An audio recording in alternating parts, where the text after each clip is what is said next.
Good evening all. So we'll discuss few types of federalism. Volume thoda increase volume.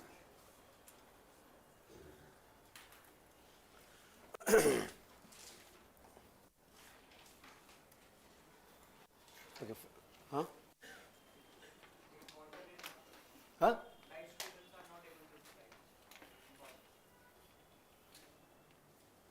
YouTube, you have a normal life. YouTube. Portal live YouTube पे live है portal live students का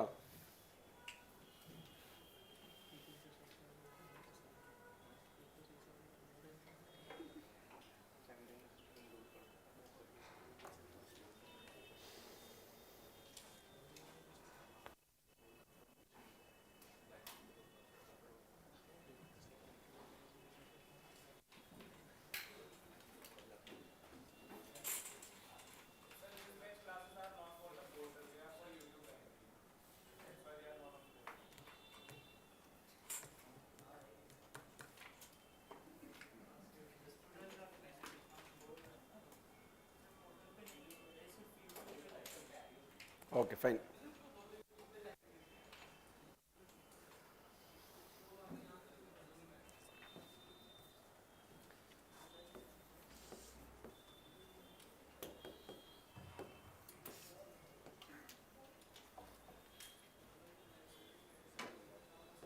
Okay, let's discuss the first one.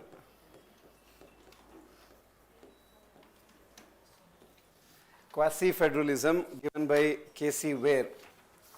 Fine, quasi means what here? Quasi means partial. Means what he says is Indian federalism is not completely federal, it is only partially federal. So obviously when you want to say that India's federalism is partially federal, so then obviously what you are doing here? So K.C. Ware was comparing India's model to the US model of federalism. Now according to him, US model is a kind of ideal federalism and India's is not like that. Now it may be 50%, maybe 60% only we are federal was his argument. Fine. For that, in simple words, it means he is arguing that we have a very a very strong center was his core argument. So for that, obviously multiple points are there. So one after the other, obviously we can keep discussing. For example, remember we have already discussed the list, union list, state list, concurrent list, sub. Now if you look at it, most of the number of subjects also, if you look at it, in union list at present you have 100 subjects. In state list you have 62, in concurrent list you have 51. Basically, more number of subjects are in which list? Union list. And the most important subjects are also in the union list. Means like let's say defense, external affairs, railways, atomic energy, space, whatever we call it as the most important ones, most of them are in union list itself. And even in concurrent list, who can make laws on concurrent list? Both can make laws, parliament as well as state legislature. And in case of any kind of a problem means union parliament ka laws bhi hai, so obviously kabhi hai. If there is any kind of conflict, again which laws will prevail? Parliament laws. It's always remember this, whenever there is parliament law and if there is a state law also, if there is any problem, any conflict, always parliament's law will only get the upper hand. That is how Indian federalism is structured. That is how it is designed. Fine. So that is one. Then you look at the number of financiers, means money. Obviously governments get the money through how? Taxes, non-taxes, everything they have to collect. And the basic point is that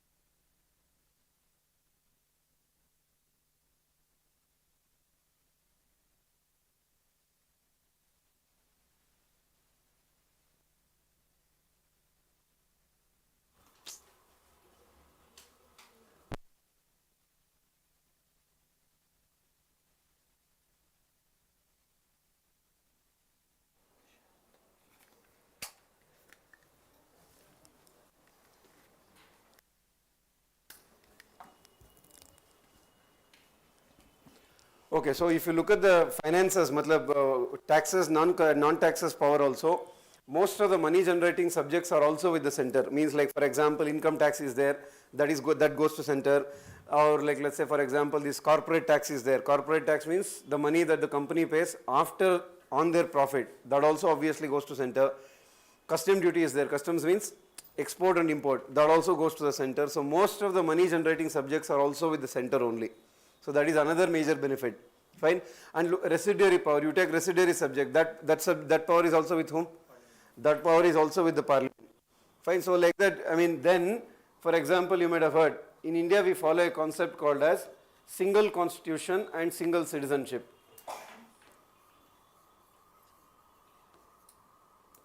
Single constitution,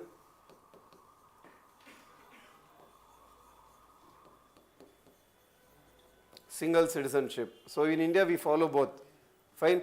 US it is completely different. In US you have dual constitution, dual citizenship. Means what? Like for example, in US you have a state called California. California is a state.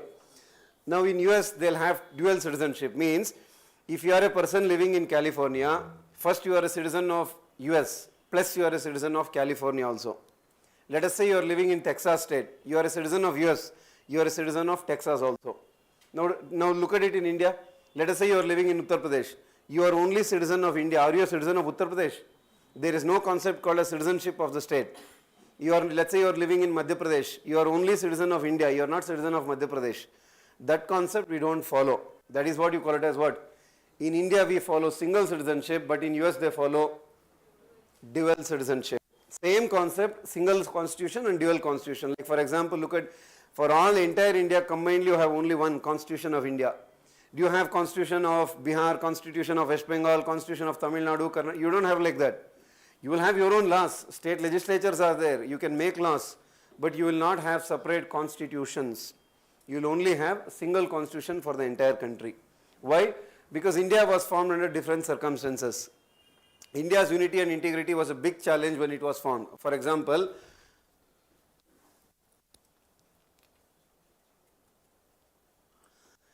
India was formed under different circumstances. So what used to happen was, you look at the context. Along with independence, what happened? Partition also happened. Obviously, and even in the south there was an issue going on called as Dravida Nadu. Dravida Nadu in the sense, the southern states, especially Tamil Nadu, was demanding that we want our own separate country. Fine, in northeast obviously integration of northeast was a big problem. What do you call this? Kashmir issue I don't even have to tell, that is even till it is continuing the same. Punjab issue, once even now, remember the war is there Punjab, so that Amritpal Singh, all those things, one or other time it has kept on following. That means challenge for India's unity and integrity has always been there. It's not like US one. US is a completely different. Our situation is different, their situation is different. That's why we only followed this single constitution. The only exception was which one? Jammu Kashmir. Jammu Kashmir under Article 370 had their own constitution, their own citizenship also. It was a special treatment given to it under instrument of accession and the Article 370. But obviously now because of the abrogation of 370 in 2019, that concept is also there. Now as of now, the entire country, single constitution, single citizenship. And now that to look at it, who will make laws on citizenship? Citizenship itself is a union system. Matlab only parliament can make laws. Constitution, if you want to amend under Article 368. We'll discuss all those things. That amendment is also done by Parliament. So literally, again, the power is with whom then? Parliament itself, Government of India itself. That is what we are trying, that is what even Casey Ware says, that lot of control is with the Government of India or the Parliament. So you look at any which way. For example, even emergency provisions. You might have heard emergency. There are three types of emergency broadly if you don't know. One is called as National Emergency 352, State Emergency 356, Financial Emergency 360. In simple words, during any emergency, what will happen is India will transform from a federalism to a unitary system. Unitary system means what? The name itself says. What unitary system means? All the power will go only to the center. Even if there are states, it doesn't matter at all. So that is the power of emergency. Fine. So emergency provisions are there. That also will so like that many are there. Look at governor's office. Governor office in US, what will happen? Governor is elected. In India, governor of a state is not elected. However, recently you might have seen just 2 weeks back they changed the governors, 3 weeks back, from 15-20 days. So how are the governors appointed then? Appointed by the president. How can they be removed? Anytime they can be removed by the president. On what basis? There is no basis at all. How should the governor function? Whatever president tells, based on that largely they have to function. Of course, there is other own relationship also. In general, governor office is designed in such a way that whatever the government of India tells, governor should listen to it. You might have seen recently in some 4-5 days back, the Telangana government has put a case, a case is registered in Supreme Court saying Telangana governor has not given signature to the bills passed by the Telangana government from September or October, almost 4-5 months, almost some 10 bills are pending, 8 or 10 bills are pending, she has not given the signature. Now when you don't give the signature, how will the legislature function? Ultimately, whatever parliament passes, who should give the sign? President. Whatever state legislature passes, who should give the sign? Governor. When they don't give the sign, how will the government run? That is another issue. Like Tamil Nadu mein ek issue hai. So Maharashtra mein obviously last year the Maharashtra case is still going on. You might have seen Supreme Court proceedings are still going on. Did the governor do the right thing or did the governor misuse the power? Wo sab. Every time Rajasthan mein we had seen, Madhya Pradesh mein we had seen. So most of the states, in Delhi though obviously you might have seen, Delhi is not exactly governor, but still you will be seeing the Delhi CM versus Delhi Lieutenant Governor. A time and again you will have issues. Those are all shows that obviously government of India will have control over the office of governor. Fine. Similarly, there are criticisms on the office of All India Service also. Like for example, we know most of you will be aiming for All India Service itself obviously. Now at present, how many All India Service you have? You have 3 All India Service. This is Indian Forest Service. Now if you look at All India Service, they have 2 types of control. One is called as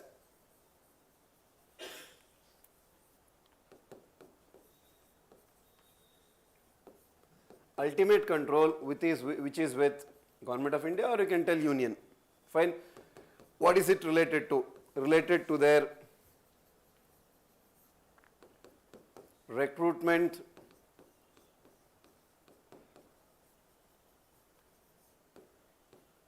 appointment, training,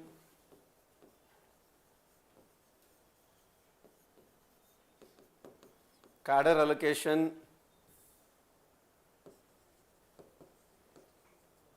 dismissal. ये सब government of India control करता है. Then you have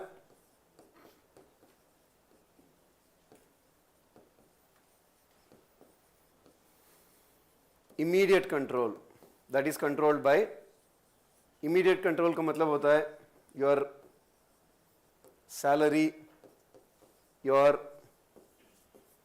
transfer, your promotion, your suspension. So this is with states, this is with Government of India.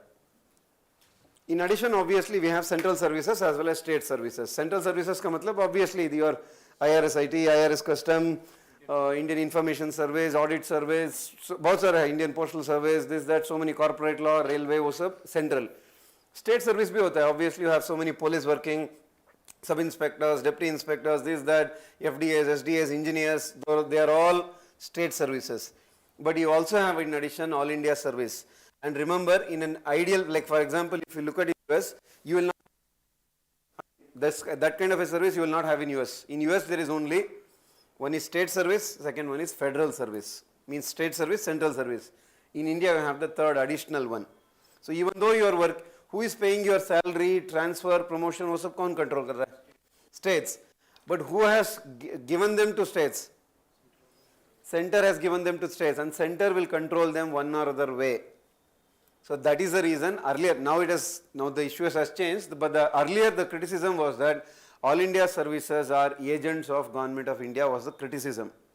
Agents means I don't have to explain, means whatever they tell, you listen to them. That was the criticism. Now things have changed a bit because states have become very powerful, regional parties are powerful, very strong CMs, regional leaders are there, so it's a different issue. But during the era of the typical Congress era till 1990s, All India services means agents of center, because regional parties still were not so powerful as they are today. Like how you have TMC, Shiv Sena, DMK, ADMK, to this level they were not powerful during that time. Hence, it was highly criticized. Like that, these are all various issues. For example, you look at Election Commission of India itself. Recently, just 2 weeks back, Supreme Court gave an order saying you should create a selection committee. We'll discuss when the time comes about Election Commission. Basically, Election Commission of India conducts election for Parliament as well as state legislature. Matlab, Lok Sabha, Rajya Sabha, MLA, MLC, all of them election who conducts? Election Commission of India. But they are appointed by the President on the advice of PM, as simple as that. Then how is it conducting elections for state legislatures then? What is the guarantee that they may not misuse it against some other party in power of the states? Again, in ideal federalism, what they all do is they compare with ideal US federalism. National elections are conducted by others, state elections are conducted by others. In India, you might have heard there is a body called a State Election Commission. But that State Election Commission does not conduct MLA, MLC election. What they do? Panchayats and municipalities. But panchayats and municipalities are not so powerful. Utna power nahi hai, no, obviously. It is the most important is your MLA, the what do you call as the state assembly. That election is conducted by this election commission where states have no role at all. Fine. Similarly, there is a criticism for CAG also. You might have heard CAG, right? Comptroller Auditor General. So it has something like this. I'll clarify this. Look at Government of India, Union or Government of India, divided into two. One, there is a role of maintaining the accounts. Two, there is a role of audit. Accounts is maintained by an office called as CGA. Auditing is done by CAG. Fine. Again, states subdivide. One is accounts. You know the basic difference between account, because most of you, I mean few of you might be from commerce background also. Both are done by. So what do you mean by account and audit? Basic difference. Accounting is done, not like a CA, you don't have to understand. For Polity's sake, normal ones. Accounting means it is done during the implementation. So you have to maintain all your accounts. Where did you spend? How much income did you get? When does the audit happen then? Audit happens after you have spent. That's why audit we keep calling. Audit is a, you may get this technical word sometimes, always understand audit is a, what is it? Audit is a post facto mechanism. Post facto ka matlab hota hai post. After something is done, you go and analyze, okay, did they implement everything according to the rules and the procedures or not? Wo sab you will identify that. That is why it's called as a post facto mechanism. Clear? So accounts by CGA. CGA ka matlab hota hai Controller General of Accounts. CAG means, as the name says, Comptroller and Auditor General. We'll discuss CAG itself, we have to discuss separately. States, both is done by CAG. But how is it related to strong center? For very simple reason. The reason is, look at it, for states, even both accounting and auditing is done by CAG. But CAG is also appointed by the President on the advice of Prime Minister. Then how is it doing all these functions for the states then? Will the center accept the same if the states do it? If the state governments appoint someone to center, will the center accept? So that is a criticism saying that center is controlling so many functions related to states, but the states are not even asked, matlab consulted bhi nahi hai. That is the point. Then the most important one, the other one is which what? The parliament can decide the boundaries of the states. Means, let us say for example, you take the very famous, okay, Kashmir is a completely different. Before that you take the example of Telangana. Telangana created out of Andhra Pradesh. Telangana Assembly had actually passed a resolution saying, we don't want creation of Telangana. But what did the Parliament do? Parliament created it. So in simple words, we'll discuss in your Article 3 in your next chapter, Union and Territories. The core point is that it doesn't matter if the states agree or not. If the Parliament wants to, they can break the state any time. Like for example, if Parliament decides today, they can break Uttar Pradesh into 4. Sir, will they do it? That depends on politics, so many issues will matter. But Parliament has the power to divide Uttar Pradesh into 3 or 4. It doesn't matter whether Uttar Pradesh Assembly agrees, Uttar Pradesh CM agrees, these people, absolutely it doesn't matter. According to the constitution. Practically, will they do it? That is so difficult because politics will matter a lot. It is not so easy to divide. Ultimately, one or other way the party people have to agree to it. But constitution gives them that power. That is what you call it as. Or you look at Jammu Kashmir itself. Jammu Kashmir was leave it abrogation. Jammu Kashmir is the first example which has been converted from a state to UT. Normally India mein kya hota hai? UTs become states. Jammu Kashmir reverse. And we have divided Jammu Kashmir into again two. Then what did you ask the Assembly of Jammu Kashmir? There is no procedure at all like that. That is what in simply it means Parliament will have the ultimate control. So all that shows in simple words as K.C. Ware says, obviously what? A very, very strong center. It has changed in recent times, but this is what you call it as quasi-federalism, strong center. Ah.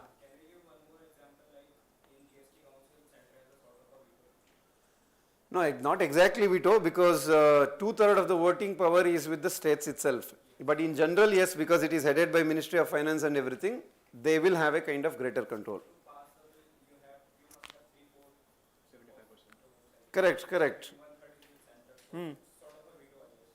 Yeah, but 2/3 is with states. So you can look at either ways. Actually, GST Council, normally we give it as an example for cooperative federalism because center and states have worked together to create a one tax for entire country. Of course, there are problems even there. There are a lot of criticism that the center took away the taxation power of the state. All this criticism is there. But in general, GST Council is an example not for this, but for cooperative federalism. Fine? Yeah, because they all cooperative means came together and to form a tax. Clear? Okay, please let's write few points about this. Put the heading quasi-federalism, K.C. Ware.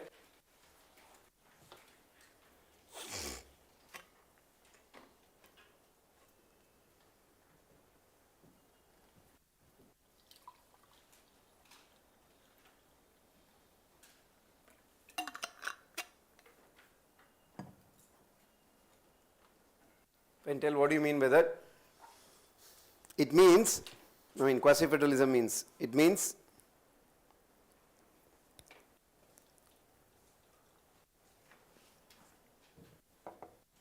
center, or you can say union. It means center has more powers. Center has more powers compared to the states. Compared to the states.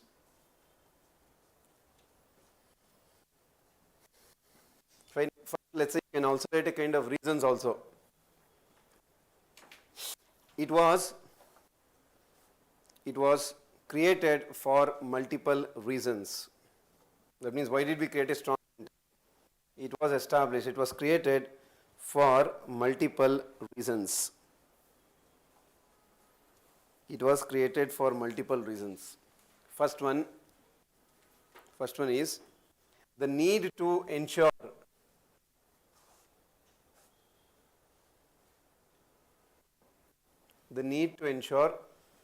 unity and integrity of India, because we wanted to make sure that India remains united. The need to ensure unity and integrity of India. The need to ensure unity and integrity of India was the first major concern. Second one, historically,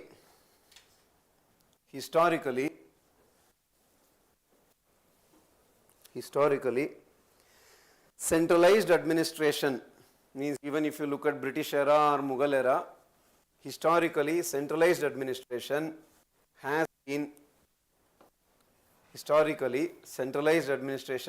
common during British rule as well as Mughal rule. That means even before that also general centralized administration has been common even during the British rule as well as the Mughal rule. Fine. Then in the context of India's partition, in the context of, in the backdrop of India's partition,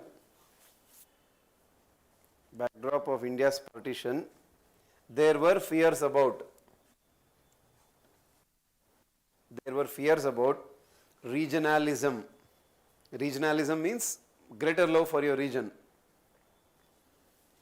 There were fears about the regionalism, linguism, etc. means greater love for the language. Fears about regionalism, linguism, etc. And then, at that time, India was a very poor country. At that time, India was a very poor country. Hence, center wanted the control.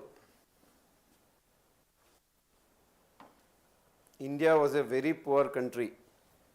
Hence, center wanted control on the finances.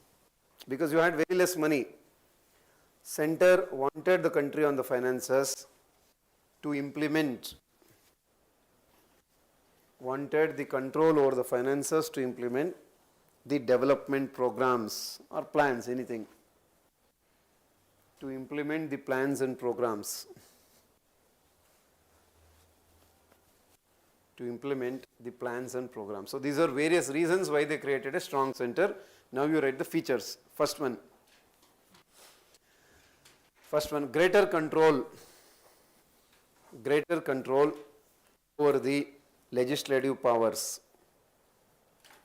Greater control on the legislative power means lawmaking power. Greater control on the legislative power.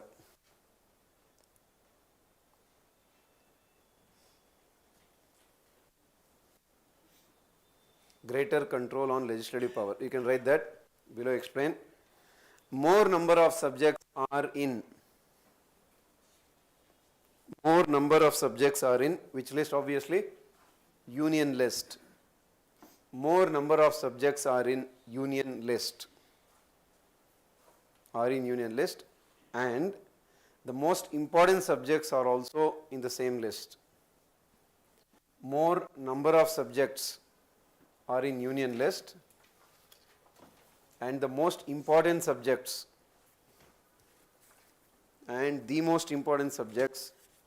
are also in the same list.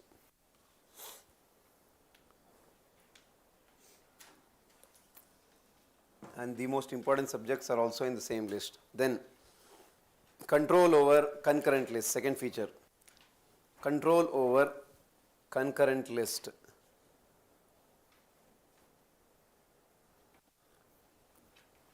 Next feature,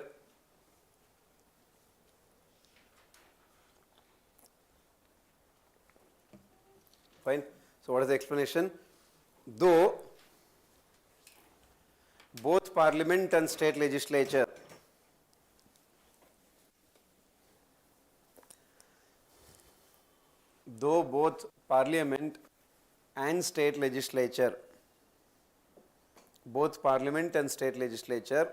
can make laws on concurrent subjects. Though both parliament and state legislature can make laws on concurrent subjects, so we will have the dominance, upper hand. Yeah, parliament will always have upper hand. Means in any conflict, overlapping, any words used, parliament will always have the control, upper hand. Parliament will always have the upper hand. Fine, that is one. Then 3, residuary. Control on the residuary list, residuary subjects. Control on the residuary subjects. Control on the residuary subjects. Only parliament can make laws on residuary subjects. Only parliament can make laws. only Parliament can make laws on residuary subjects. Residuary subjects. Fine, that is another one. Next उसके बाद Office of Governor. Office of Governor. So as I said, entire things of governor is controlled. What else? What does it include? Governor is appointed by the president. Governor is appointed by the president. Governor is appointed by the president and can be removed any time by the president. Governor is appointed by the president and can be removed any time by the president. Fine. So that is simple words. Complete control is with the president. Fine. The next one, emergency provisions. Emergency provisions. So as I said, Constitution provides for 3 types of emergency. Emergency provisions. Under that, Constitution provides for 3 types of emergency. So what is the first one? National emergency, Article 352. National emergency, Article 352. State emergency, Article 356. National emergency, Article 352. State emergency, Article 356. And what is the third one? Financial emergency, 360. Financial emergency, Article 360. And what is the core point?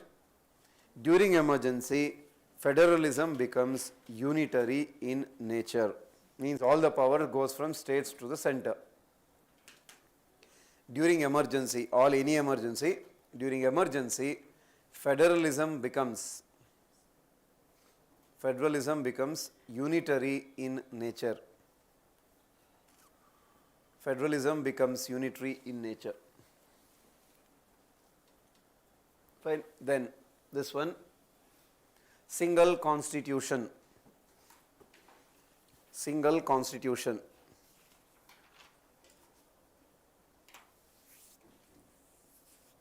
Fine. First compare with US. In US, dual constitution is followed. In US, dual constitution is followed. Dual constitution is followed. Again, the name itself says one is constitution for entire country, or you can say for the federal government. One is the constitution for federal government, and second one is for the, and the states will have their own constitution.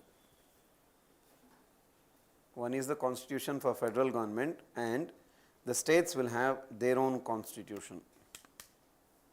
And the states will have their own constitution. Fine, but what about in India? Below that you can clarify that. However, in India, we follow single constitution for entire country. In India, we follow single constitution for the entire country. In India, we follow single constitution for entire country. Fine. If you want, write that exception. Jammu Kashmir was the only exception.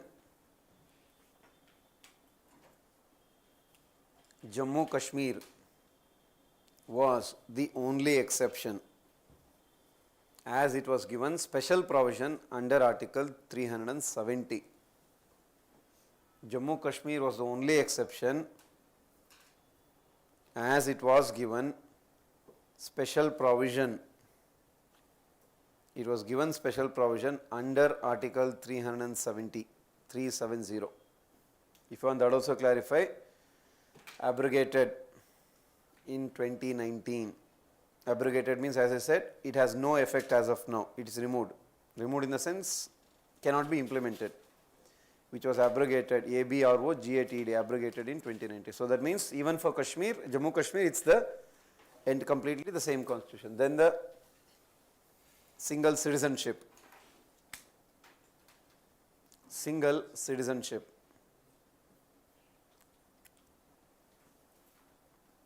Again, the name itself says, compare with US first. In US, dual citizenship is followed.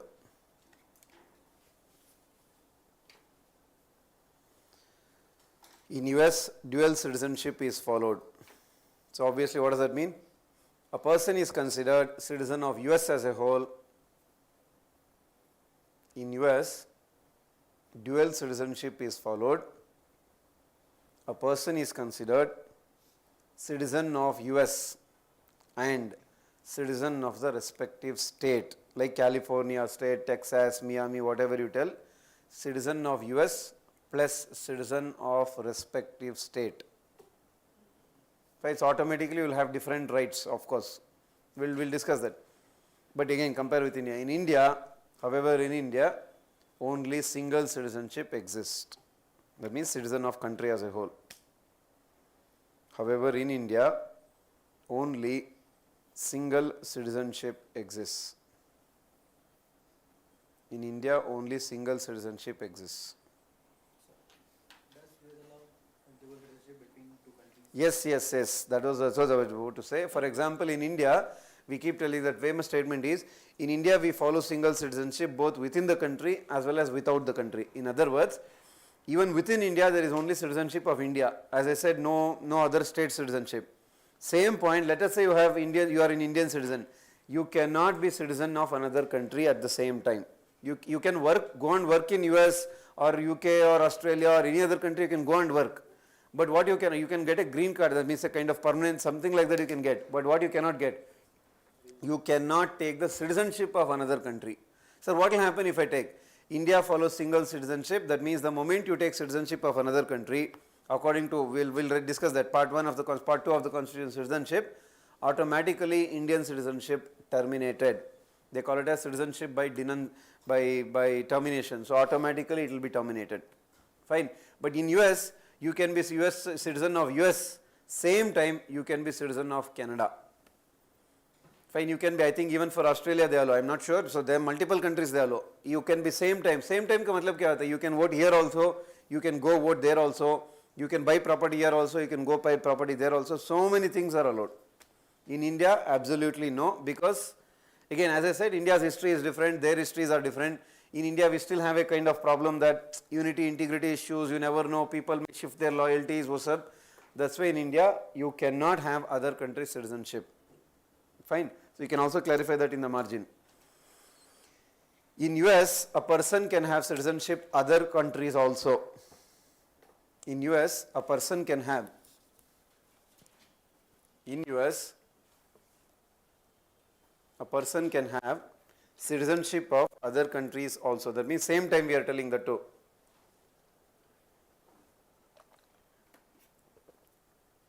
In US, a person can have the citizenship of another country at the same time. That means dual citizenship. A person can have the citizenship of another country at the same time. But in India, same again, it is not allowed. Constitution itself doesn't allow it. But in India, it is not allowed.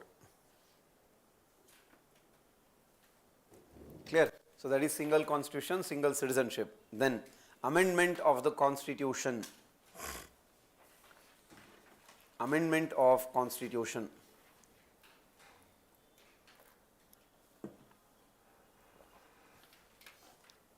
Amendment of constitution. Under Article 368.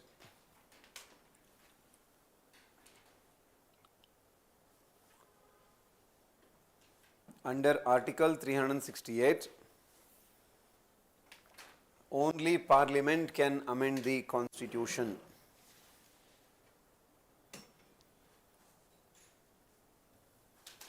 Under Article 368, only Parliament can amend the Constitution. State legislatures have no power. Of course, in ratification, small powers are there. That's an exception. We'll discuss that later. State legislatures have no power. State legislatures have no power. Clear? That is amendment of constitution. Then just copy this. All India services and copy, exactly copy this.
No, that is not allowed in India,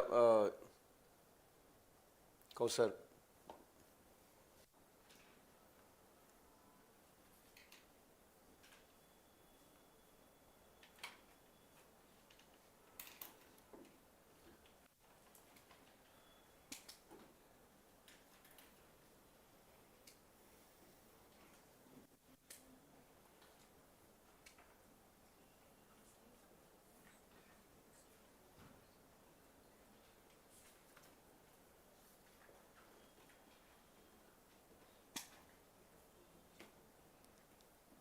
So the transfer is within the state? Yes, yes, obviously. Within the state. And sir, the salary doesn't come under pay commissions? Pay commission will only give a recommendation. Money is given by the states. They can recommend, for example, they may recommend increase the salary by 30%, 20% for all India services, central services. But pay, who will give you the salary? Salary is given by the states. So between two states, chief secretaries can have different salaries? It may, no, all India servants, it's all more or less across the country. All India servants, civil, central or government of India will determine service conditions, everything. It's all fixed. You can be in any state, salaries are fixed. Sir, Hmm. what about the deputation? Deputation is done under All India Services deputation rules. As of now, that's why you might have seen, matlab, I don't know if you have followed that or not. Last year, 2022, it was a huge controversy between West Bengal and Government of India. The basic point is earlier there is a huge provision for it. There is a concept called as, I'll just give you a brief because in polity the details are not needed. Basically, we follow a concept called as tenure system. Tenure system ka matlab hota hai, these All India servants, obviously you will be allocated a cadre. Means in simple, cadre allocation itself is a different concept. Let's not worry about that. Basic idea is you will be given a state. Like for example, you may belong to some state, but you will be allocated some other one. From a person from south may given a north state, north may given a northeast, northeast may be given a western, anywhere you may be allocated.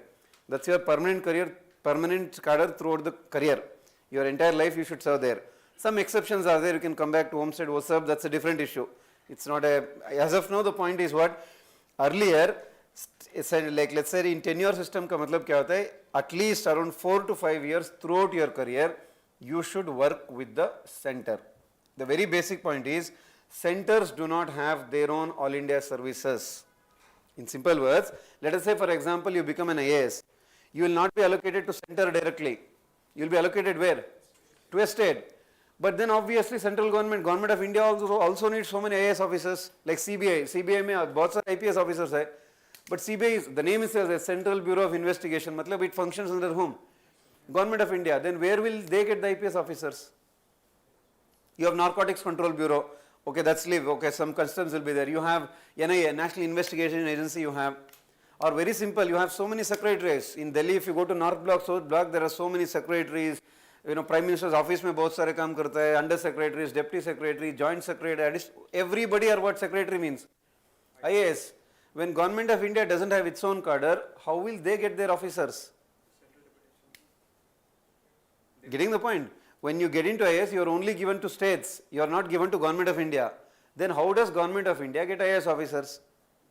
That is the concept called as deputation. Technically we call it as a concept called as tenure system, which British created by, it was started by Lord Curzon.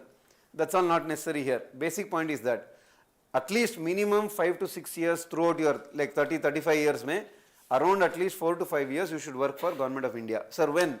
That depends. Normally what will happen every year, let us say for example this year government of India needs 4 IAS from Maharashtra. Government of India will tell Maharashtra, send me 4 IAS officers at so and so level. Means what so and so level means? I need an IAS officer at the level of joint secretary, send me. I need a person at the level of under secretary, send me. I need a person at the level of secretary, send me. So then earlier what the government, states used to do, states used to give a list. List means states used to ask the IAS officers of their state, are you guys ready to go with for the center now? Because you may have, of course personal lives will be there, you may be having your personal issues there, health issues might be there, you may not be wanting to go to Delhi as of now. So the governments used to ask the officers, are you ready to go now? Then the minister should agree, because under minister secretary IAS will be functioning. Minister should also agree, okay fine, I am ready to send this officer. Then they used to give the list. This had become a controversy because government of India felt states don't send the best officers to us. Because governments of India logic is what? I need best officer, send it to me. What does state government tell? Arey, then don't I need best officers? I also need the best officer. Ultimately, any administration functions through best officers only. Ministers will what? Minister will give you order. You have to implement. So states used to tell, I will not send him. He is my best. I want him to be here. Center will tell, no, send him now. So that has become a controversy. Earlier, the balance was towards states. Means states used to decide the list. Center used to just pick from that list. Like 4 means center states used to tell, I am just telling as an example, 6 officer list they will tell. Out of 6 you pick 4. Now it's not like that. As per the changes, central government of India will have greater control. If central government of India says, send me this officer, state government should send that officer. No sir, officer is not ready. No ready, not ready. You have to go.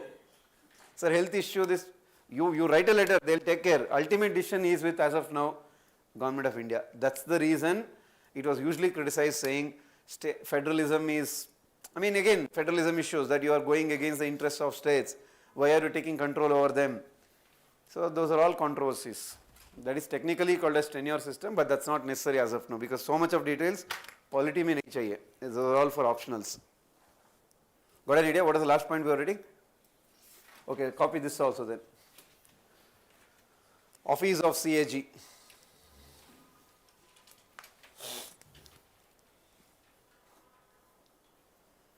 Office of CAG.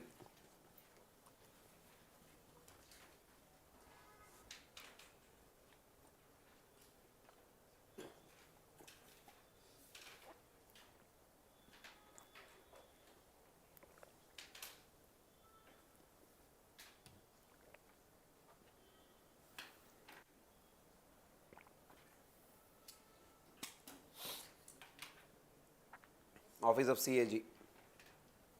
Fine. CGA, if you don't know, what do you mean by CGA? Controller General of Accounts. CAG is, if you don't know the full form, so what is the difference, what is controller, all those things we'll discuss when we discuss about CAG in detail. How are they appointed, what are their powers, everything. As of now, just write the broader name. This is CAG, Comptroller and Auditor General. Fine. Then copy this.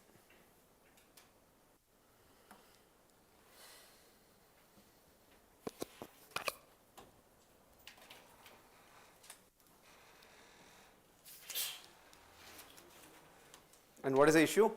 CAG is appointed by the President CAG is appointed by the president.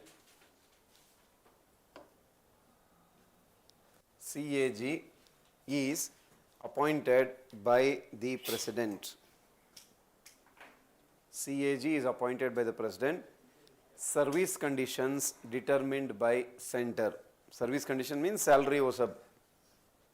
Service conditions determined by center.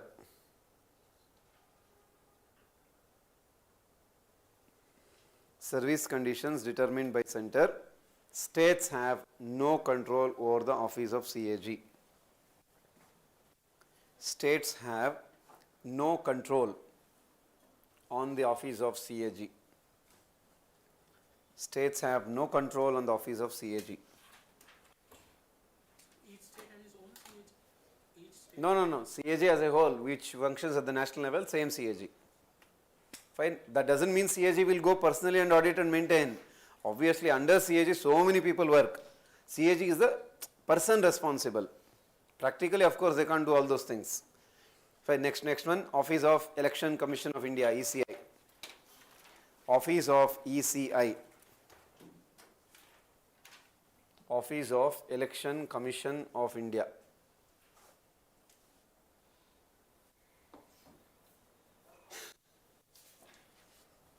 Of course, what is the point?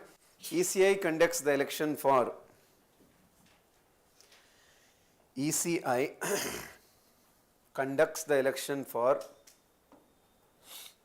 ECI conducts the election for both parliament and state legislature.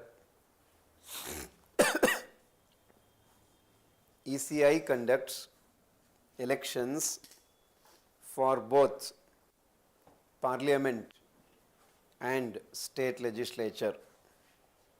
For both parliament and state legislature. Again, what is the issue then? However, it is appointed by the president. It is appointed by the president. Again, the same point. States have no control over it. It is appointed by the president. States have no control over it. Did we write at least some 8-10 points? Okay, fine. Because even there's so many, but in general, Finance Commission ka issue hai, Rajya Sabha ka issue hai, multiple are there.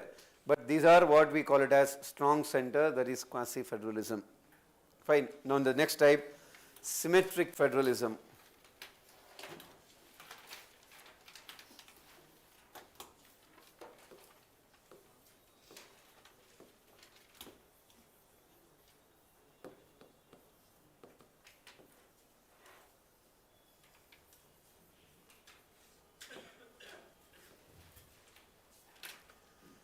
Symmetric federalism. So symmetry का मतलब क्या होता है? What do you mean by symmetry? Equality, same plane, same level. That's what you call it as symmetric federalism. The ideal example again, what they compare is with, and the basic point is that all the states, you have 50 states in US, so all the states are treated equally on most of the provisions. That's what you call it as symmetric federalism. In India also we follow symmetric federalism. Means what? Most of the states, or at least the big states, are all treated equally. Equally means what? It's what provisions apply to them, are they given extra funds, are they given extra powers, in general, most of the states in India are also treated equally. But India doesn't follow symmetric federalism. To a large extent we follow, which one? Yes, the name itself says asymmetric means what then? Yeah, that means depending on the states, they may be given special treatment also. The best example just now we saw. Why was Jammu Kashmir only given separate constitution, separate flag? What is it then? It means asymmetric federalism for very simple reason, because Jammu Kashmir was integrated into India under special circumstances. Remember that war happened and all those things, they wanted to be independent, then Raja Hari Singh ka instrument of accession, so many issues are there, you will get to know gradually. Basic point is the situation under which Jammu Kashmir became part of India was completely different. Hence, some special provisions were given to them. And you might have heard Article 371. 371 means, again, special provisions for so many, almost entire Northeast, Sikkim, Maharashtra, Arunachal, Maharashtra, Gujarat, Telangana, Andhra Pradesh, Hyderabad, Karnataka, region of Karnataka, so many are there who are all given special provisions under Article 371. Why? Again, either maybe back because the regions might be backward to give special support that might be given, fine, or maybe historically some problems might be there, law and order issues might be there, whatever, multiple problems are there. Because of that, they were given that. Schedule 5, Schedule 6, we will discuss that again in the next chapter. Basically, whichever areas where scheduled tribes are more in number, their special administrative provisions apply. Sir, why special treatment for scheduled tribes, sir? Obvious reason why. Because scheduled tribes means the name itself says, in general, now things have changed a lot, in general, they are the people who live geographically separate, means a kind of forest living, something like that, culturally different, the way their lifestyles, food, everything is there is completely different, civilization wise they are still using normal kind of a tools and all those things. Normal administration should not extend to them. That's why they are given special provisions. The normal laws related to marriage, divorce, property, nothing will apply to them. That is Schedule 5, Schedule 6. So many are there. We will write those examples. We are still starting one. Fine. And in Northeast, have you heard there is a concept called as inner line permit. Look at the name itself. Inner line permit means what? So the name itself says if you want to enter those states, you need a special permission. As of now, it is applicable in Arunachal Pradesh, Nagaland, Manipur, Mizoram. Inner line permit. If you want to enter those areas, you need special permission if you are an outsider. Fine. Let's say from here, if you want to go to Arunachal Pradesh, you can't go directly enter. Let's say from UP you can go to Bihar directly. From UP you can go to Tamil Nadu, Kerala directly. But you can't go to Arunachal Pradesh directly, you need a permission. If you are an outsider. Outsider means you understand, right? I mean not belonging to Arunachal Pradesh, not belonging to Nagaland, you need a permission. Sir, why is it? Again because British used to follow it. Because British had deliberately kept up, if you have recall your modern India. Do you have any major freedom movements or like Rani Gaidanlu, don't tell me that, that's a real exception. In general, you will not find any major movements in Northeast. You don't find any major leaders also in Northeast. Why?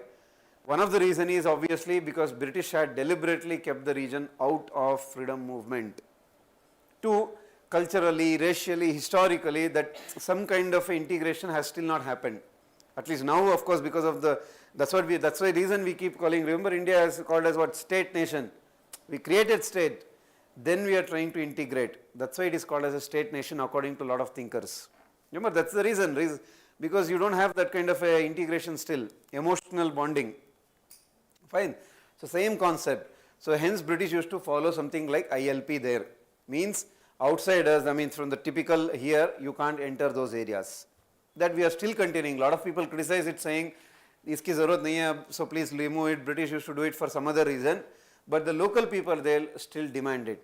Saying, what is their fear is that if outsiders come and settle here, you will take our jobs, you will try to stay, you will try taking over the property, you will buy property here, and then you will settle here only, culture will change, population will change. That is the fear of the people there. Actually earlier it was only for Arunachal Pradesh, Nagaland, Mizoram. Last year, right, not last year, 2021 May they included Manipur also. Fine, so that is a basic point of inner line permit. Like that multiple issues are there. There is a concept called a special category status. Now, I mean it was a recent in the sense in the last 4 or 5 years it was a controversy in Andhra Pradesh because they demanded special category status. In simple words, special category status means government of India should give them more financial help. Sir, why should government of India give? Because you have problem financially or weak, we will give you special aid. That is called a special category status. If for other states you give less money, for special category status, name itself says you will give more help. Fine. So these are all examples for if the basic concept of having some areas as states, some other areas are union territories. Within union territories, look at it. Delhi has legislature, Puducherry has legislature, Jammu Kashmir has legislature. Why not Andaman Nicobar Islands? Why not Lakshadweep? Why not Chandigarh? Why not Daman Diu Dadra Nagar Haveli? That means because some UTs are, problems are different. Like if you take Delhi, so population is in a way, any which way you take 2 to 2.5 crore people are there, which is like a European country. So obviously a lot of people demand that we should have, when there are countries in Europe for 2 crore, 2.5 crore, why can't we have a normal legislature at least? Legislature matlab MLA, Arvind Kejriwal concept. Hence they gave a legislature, special treatment. Fine, so like that multiple, very simple reason, the core reason is that India is very, very diverse. You cannot apply other countries or what is followed in Europe to India because our completely, it's like a continent actually, India is like, that's why we keep calling Indian subcontinent. To that level it is diverse. Hence all these things are there in India. Fine. UPSC has still not asked a question on this. What you wrote till now, on that UPSC every year asks questions. On this it is still not asked, but it's a very important concept, asymmetric federalism. Got an idea? Yeah. Please write what do you mean by that. First let's write symmetric federalism. First define it. It means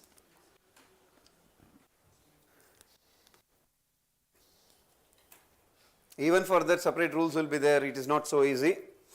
A person from Arunachal Pradesh to Nagaland goes, and in inner line permit what will happen is you want to take a permit to go and enter there. You can only stay there for around 40 or 50 days, you can't stay more than that. And you cannot buy property there, you cannot settle permanently there, you cannot get married there, you cannot take your religious activities there. Means for example, you cannot take your Bible or Bhagavad Gitas or Quran, something into those areas, that's also prohibited. You cannot take back their religious activities also outside, that is also prohibited. Like that huge issues are there, it's not so easy. Those are all called as special provisions. Got it? Inner lane permit, we will write those details. It is under an act called as Bengal Eastern Frontier Regulation Act 1871, but basically British had done it. Clear? I think at least you got a broader picture. Let's write what do you mean by symmetric federalism first. So what is the definition then? It is a federalism in which the regional units are treated. It is a federalism in which the regional units are treated equally. Regional units ka matlab states, take it as that. It is a federalism in which the regional units are treated equally. In which the regional units are treated equally. And where is it followed? US is the best example for this. US is the best example for this. Can again clarify, even in India,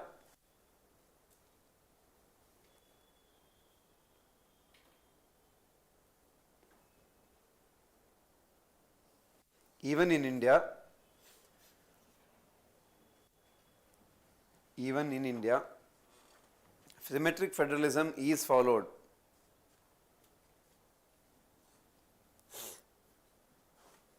Even in India, symmetric federalism is followed. Even in India, symmetric federalism is followed, especially with respect to the big states. Big states are all normally treated equally, especially with respect to big states. Especially with respect to big states. Fine. But put the heading, this is where you need more discussion, asymmetric federalism.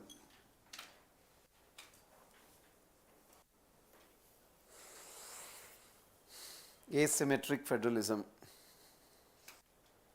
Fine, as the name itself says, it is a federalism in which regional units, that is again states, it is a federalism in which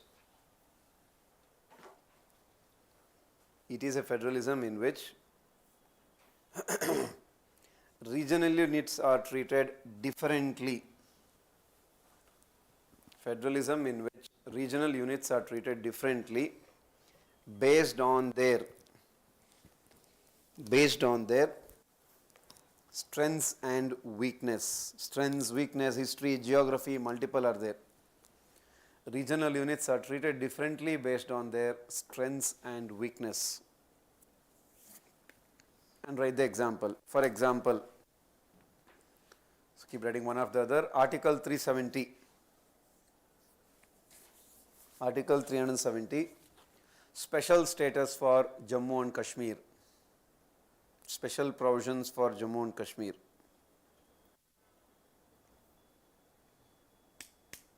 Special provisions for Jammu and Kashmir. It was given separate constitution, separate flag. It was given, because it is not there now, I have already explained that. It was given a separate constitution, separate flag, and the normal parliament laws will not apply, because so many issues were there. The state assembly has to agree like that, and the normal laws passed by the parliament will not apply, or never used to apply earlier. Of course, now it's all gone, I have already told you that. Then Article 371. Article 371. Article 371. Special provisions was given for, special provisions is given for, special provisions is given for multiple states. Special provisions is given for multiple states or parts of the states. Sometimes it is not entire state, sometimes maybe part. Special provisions are given for the entire state or multiple states or parts of the states. Fine. If you want, for example, under that itself, 371F for Sikkim, 371 capital F, 371 capital F for Sikkim, when it was integrated with India in 1975. 371 capital F for Sikkim when it was integrated with India, in 1975. 1975. Clear? That is another one, 371, 371 in general. Then Schedule 5, Schedule 6. Schedule 5, Schedule 6. So as I said, what do they deal with? Yeah, it provides special provisions for, special provisions for those areas, which are dominated by scheduled tribes. Special provisions for those areas which are dominated by scheduled tribes. That is Schedule 5, Schedule 6. We will write the details, anyhow separate chapters here, obviously we will discuss there. Then special category status. Special category status. Special category status. Special category status. It was given to those states.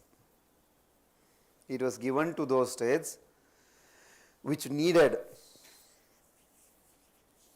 It was given to those states which needed greater financial help. Given to those states which needed greater financial help from the center. Which needed greater financial help from the center. That is special category status. Then ILP. ILP means inner line permit. Inner line permit. So what do you mean by that? A special permission is needed, or just write a permission is needed for an outsider to enter few states or these areas. So UTs, any UTs comes under this? Which one? ILP? No, only this. Only this. For Andaman Nicobar Islands, some other restrictions are there, but that is not ILP. For that, there is something called as foreigners restricted entry order, like that. Even it is not so easy to enter Andaman Nicobar Islands also, especially those within Andaman Nicobar. They have demarcated certain areas. For example, if a foreigner wants to enter Andaman Nicobar Islands, not allowed. Sir, what if we want to go there? It's allowed. Sir, but what if within Andaman Nicobar Islands, let's say for example, there is a tribe called as Jarawa. Jarawa is a tribe. So Jarawa tribe was there, wherein some few years back, if you search, you will get that. Few years back, the issue was that there is a national, I forgot the exact national highway. A national highway passes through that through that forest. Obviously, we know scheduled Andaman Nicobar Island itself is forest. Oh, Jarawa tribe be obviously forest means too. What the people used to do, people used to stop their buses there. Like as a kind of curiosity saying, obviously we have to see the Jarawa tribes. So then what they used to do, they used to come to buses. Then people used to, normal, like they used to give these fruits, vegetables, chocolates, this, that, everything. Now then what happened, when they used to come back, then they used to find out that a lot of Jarawa tribes used to die. When they used to find out the reason, it's not like some poison or something, the reason was that we are vaccinated for so many viruses, these bacteria and everything. Obviously malaria, like TB, so many things we are vaccinated, which they are not vaccinated. Even though within us those microorganisms are alive, nothing will happen to us because COVID-like vaccination, but they are not vaccinated. So when they used to get exposed, they used to die. So hence the case came to actually Supreme Court, and Supreme Court said, complete in the entire national highway, whatever it is there, no travel, nothing. They banned the travel, complete prohibition. Then again few years back, again the case came to Supreme Court saying, sir, now because you have banned the highway, now you have to go circle, the travel, the time, everything is increasing, and the national highway purpose itself is not served. Then Supreme Court gave another order and said, okay fine, we will allow the travel, but right from A to B, if there is whatever the issue, you should not stop anywhere. You should just keep going. Especially where Jarawas are there, you should never stop. If anything happens, then again we will prohibit it. I don't know now what has things changed. This happened some 2-3 years back also it was there. So like that. Like few years back, just before COVID, there is a tribe called as North Sentinelese. So an anthropologist tried to enter that area. You might have heard that example. And what happened? So finally he was found dead. Because those tribes look at us like aliens. Means you have that like all of a sudden if an alien enters, what will you feel? You don't know why has he come here, what is his purpose, what is he trying to do, same concept, they feel the same way towards us. And they will literally go completely violent towards us. A lot of people had warned him. He was a kind of missionary also, anthropologist also, whatever, and he was found dead. That's why foreigners entry is restricted there.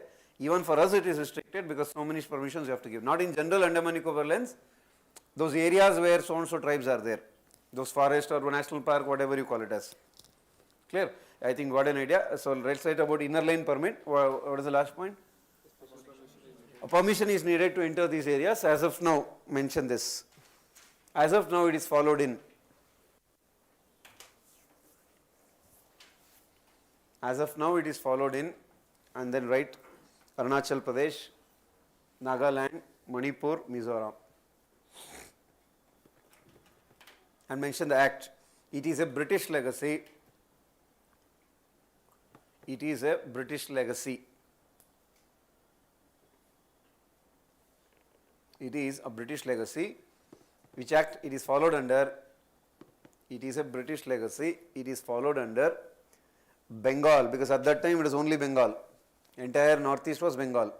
It is followed under Bengal Eastern Frontier. Look at that's why Eastern means what? Easternmost. Bengal Eastern Frontier Regulation Act. Bengal Eastern Frontier. Frontier means easternmost borders. Regulation Act. Bengal Eastern Frontier Regulation Act. And that is ILP. Clear? Then again another example for asymmetric federalism. Few of the areas are considered as union territories. Few of the areas are considered as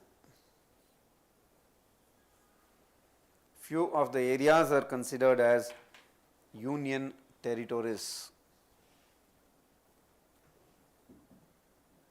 Few of the areas are considered as union territories. Within them, only 3 UTs have what? Legislature. Within them, only 3 UTs have legislature. 3 UTs have legislature: Delhi, Puducherry, Jammu Kashmir. Only 3 UTs have legislature: Delhi, Puducherry, Jammu Kashmir. Fine. So these are all examples for which one? Asymmetric federalism. Clear? Now next one, bargaining federalism. This was a term used by Morris Jones, but in general.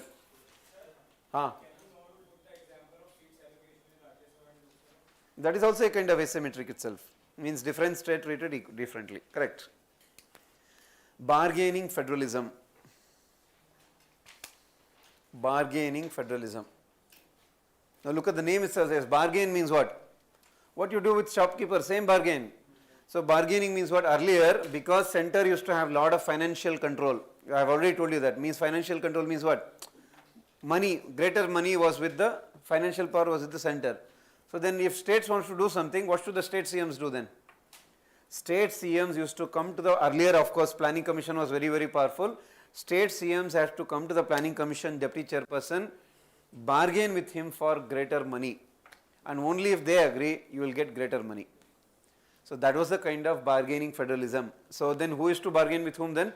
States had to bargain with the center, especially for financial issues. But with the emergence of coalition government means we know, means multiple parties.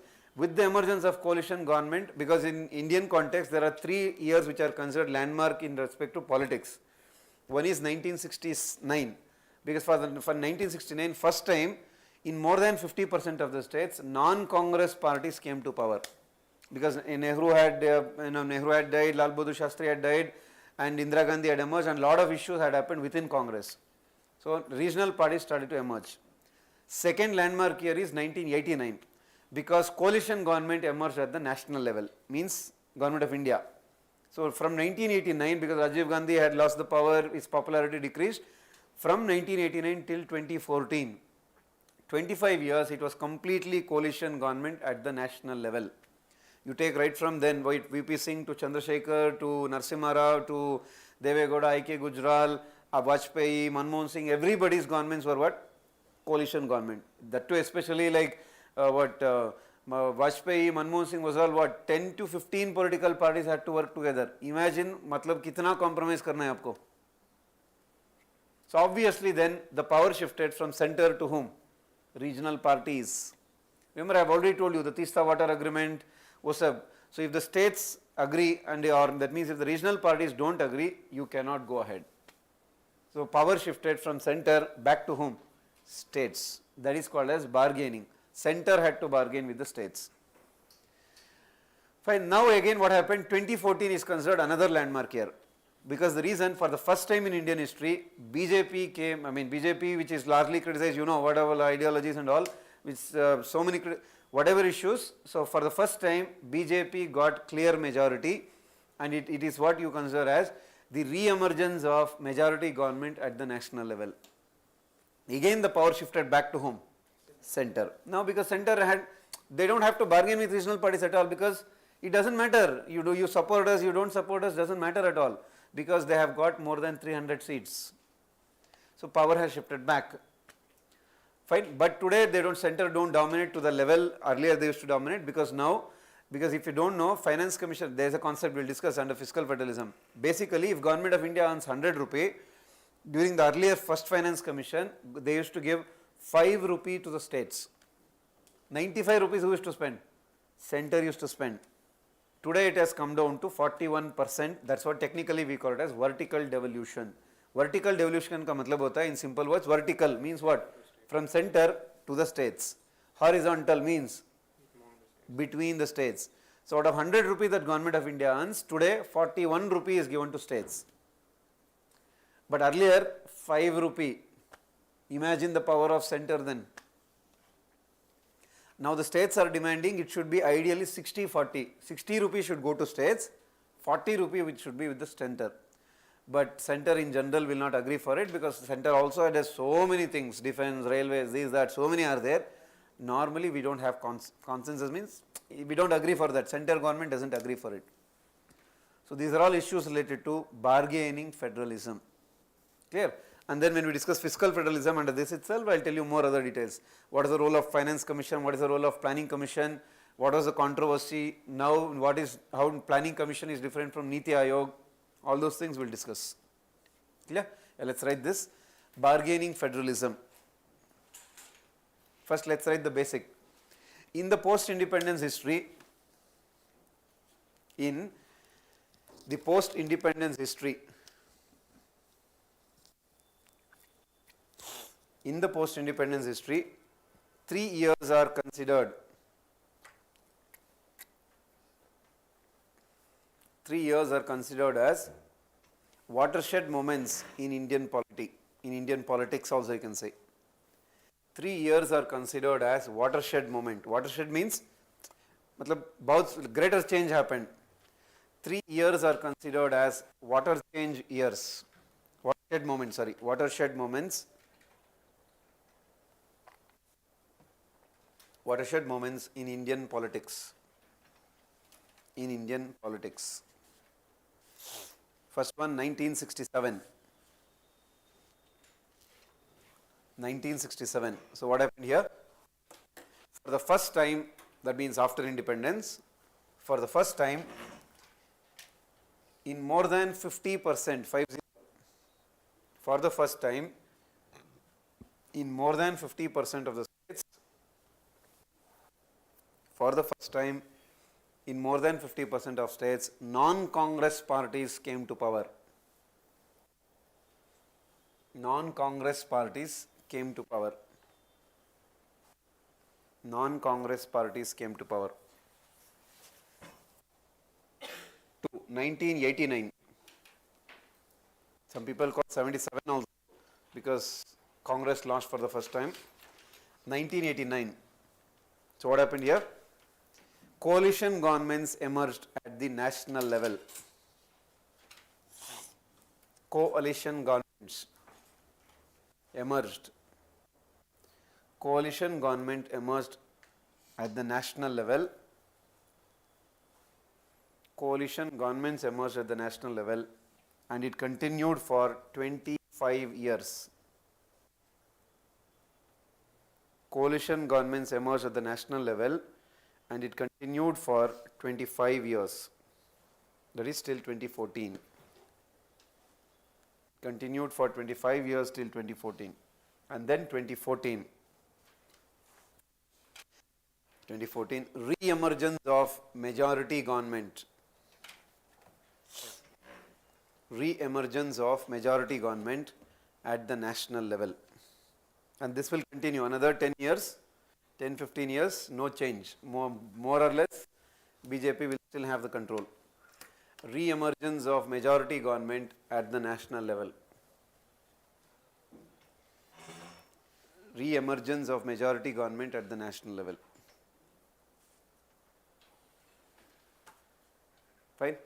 Yeah, continue below. During the era of planning commission, almost till 2014 you can say, especially 1990s tak, during the era of planning commission,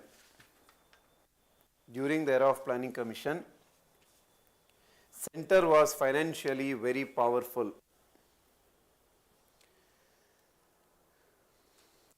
During the era of planning commission, center was financially very powerful. Financially very powerful. Hence, states were forced. To bargain. States were forced to bargain with the center. Forced to bargain with the center for additional finances, money. Forced to bargain with the center for additional money, additional finances. That is one kind of bargaining federalism. Even for issues were there.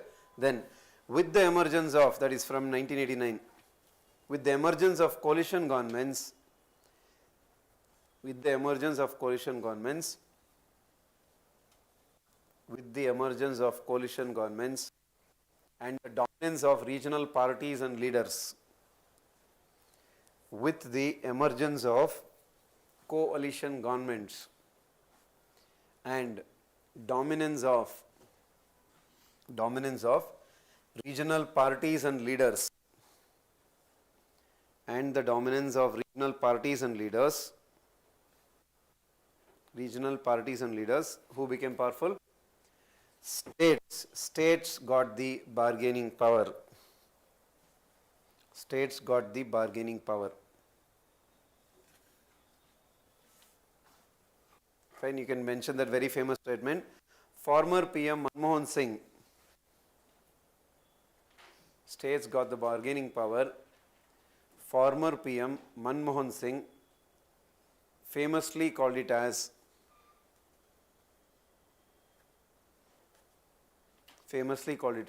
compulsions of coalition, means compromises.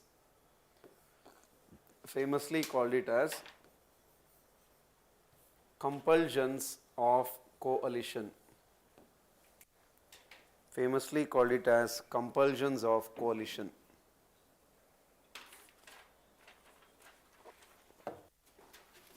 For example, Teesta River Water Agreement, TEEESTA, Teesta River Water Agreement. Ram.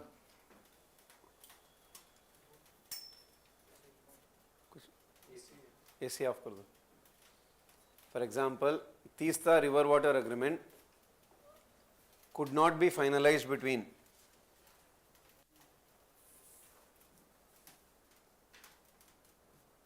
Teesta River Water Agreement could not be finalized between India and Bangladesh. Could not be finalized between India and Bangladesh because of the opposition of TMC. Don't bring any politics here, just as a matter of fact you should tell. Because of the opposition of TMC or regional party there, anything. Because of the opposition of TMC. Same. Former PM Manmohan Singh could not attend Commonwealth Summit in Colombo. Former PM Manmohan Singh could not attend. Former PM Manmohan Singh could not attend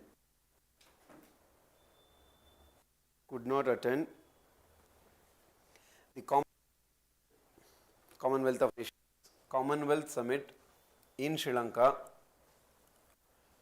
Commonwealth Summit in Sri Lanka. Commonwealth Summit in Sri Lanka because of opposition from DMK, Tamil Nadu party. I think I told you that overall what all had happened. Because of opposition from DMK. The LTT issue and things.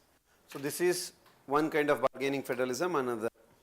Fine, now it's a kind of balance. Now we are actually moving towards, that's what is your next one we need to discuss. You can put the heading cooperative federalism. So we are moving towards that. In fact, at present it is largely the same. Some controversies will always be there, but in general we are following cooperative. So here we need to discuss three federalisms: cooperative, competitive, as well as confrontational or combative. Then again cooperative. For example, when we discuss cooperative federalism, yeah, we'll get, don't worry.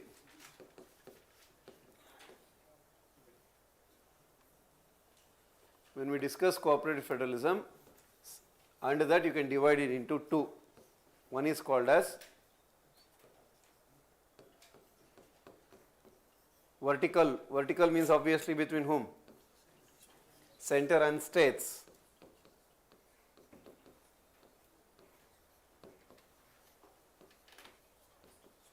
Between the states. Fine. Multiple examples are there. So same concept you have to put it for competition, competitive also, confrontation also. Fine, we'll discuss that. Take a break. And then the last one, fiscal federalism, is there because this is a very detailed concept, types of federalism. If you understand this only, you can understand center-state relation, interstate relation, what's up. Okay.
Huh.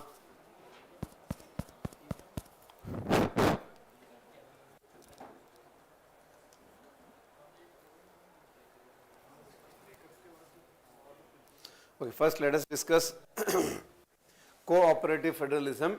Again, the name itself says everything. So cooperative federalism means what then? Center and states as well as the states have to work together to realize the goals of the constitution. That's what you call it as cooperative federalism. Of course, different types are there. This kind of federalism was not there earlier. In the recent one or two, maybe let's say post 1991, maybe 15, 20, 25 years may, this concept has started to evolve when regional parties started to become more strong. So today, actually this is the goal of India's federalism, means whenever they tell what should be the kind of relationship between center and states, during Nehru era, Indira Gandhi era, it was all mostly quasi-federal. It was also argued like that center should be strong so that states function well. Today that is not the argument. Today the argument is both have to work together. Center, that's what there is a very famous statement now, what? Strong states make strong nation.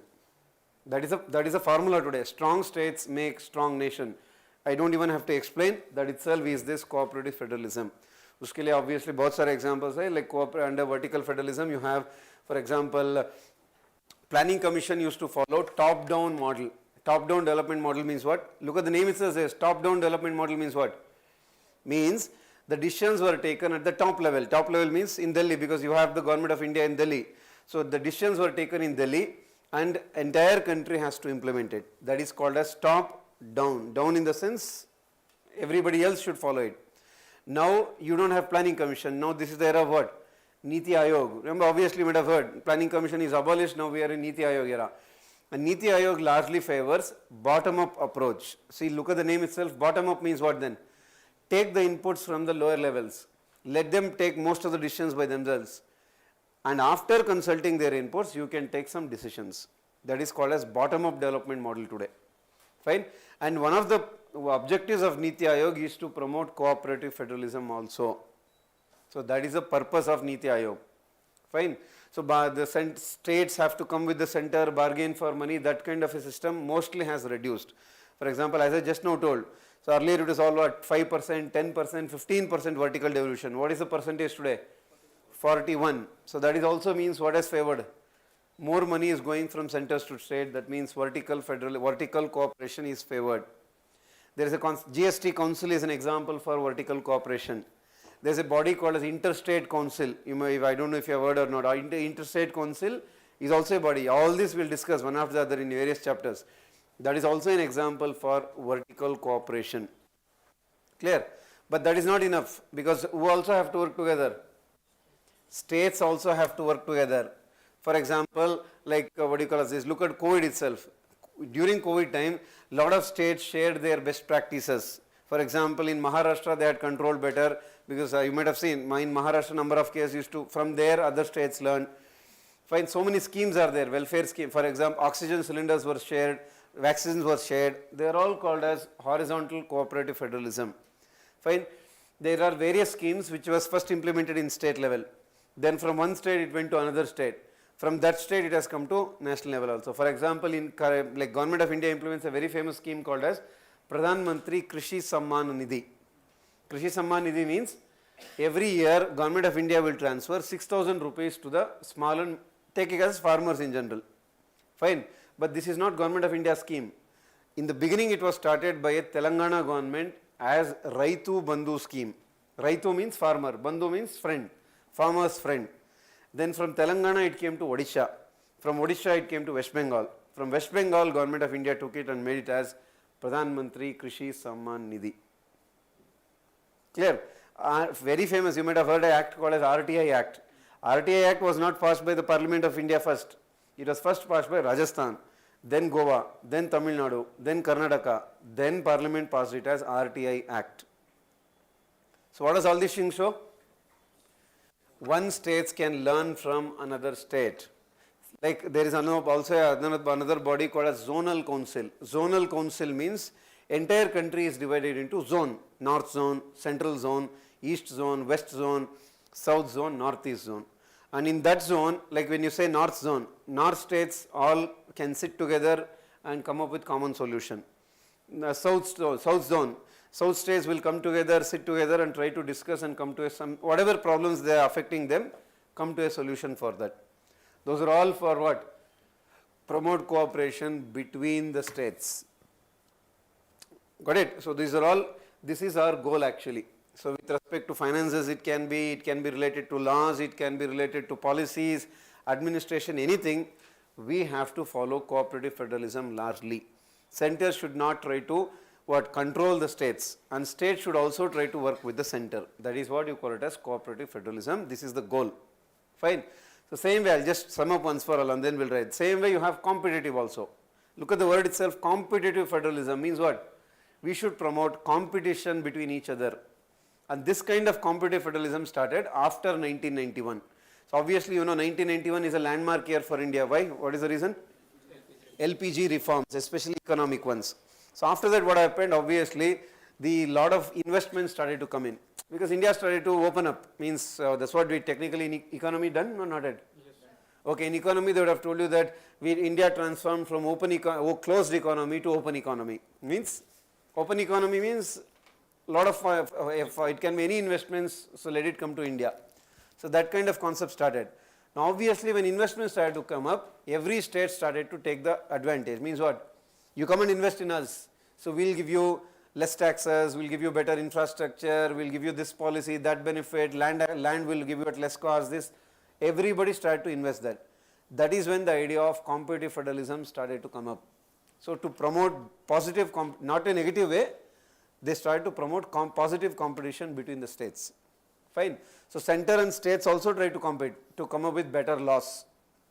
Means government of India also says we will reform labor laws, electricity related laws and so many things, because labor, electricity are all in concurrent. Government of India comes up with model agricultural laws, model police law, model land reforms law, like that, because so that the states will also work together. That I am also competing, you also compete. Especially Niti Aayog also favors competitive federalism. You might have heard there is a Swachh Bharat ranking. What is it trying to promote? Competition between the states. That remember, they give that rank, ease of doing business ranking they gave, sustainable development index ranks they gave, aspirational district program, like that. Many are there. They all are trying to promote competition. And competitive federalism has actually GIM in the sense global investors meet. Recently, if you have seen that very famous which happened in Andhra Pradesh, so Jagan Mohan Reddy had conducted, it's a very famous global investors meet. Fine. So like that, every year, most of the states try. Maharashtra conducted it before that. I think before that, Odisha or Chhattisgarh, someone, so they conducted. Most of the CMs or let's say state governments conduct this global investors meet. Fine, to attract. The name itself says investors means we will come here, we'll give you all the facilities. Now, competitive federalism has actually favored India largely, but there is also a loophole for it. Not exactly related to that, but in general. For example, there is a concept called as regional imbalance, you might be knowing. Regional imbalance means what? Within a country, some states are better developed, some states are relatively less developed. Or it can be within the state also. It can be interstate imbalance or intra-state imbalance also. Intra-state matlab kya hai then? Within a state, some part may be better developed, some part may be less developed. For example, you take the example of Maharashtra. Fine. So the area in and around Mumbai, Pune is all very much better developed. In fact, Mumbai is the financial capital of India, all those things we know. But you look at the area in and around Vidarbha region, what you call it as? Vidarbha, Marathwada regions are all called as what? Farmer suicides capital of India. So, then I don't have to explain, that itself says everything. To that level you have problems. Now within a state itself, now you compare South India or the Maharashtra, Gujarat with the rest of India, then again you have so much of differences. For example, you look at the UP and Bihar in general, you know that to what extent you have population, you look at the mortality rate, literacy rate, infrastructural issues and all. Within UP you compare, the western UP which is close to Delhi, the Noida regions are relatively better, but you go to the easternmost UP, again other issues. Or you go to Bundelkhand region, remember that if anybody, you will be having Bundelkhand region, you know, South UP.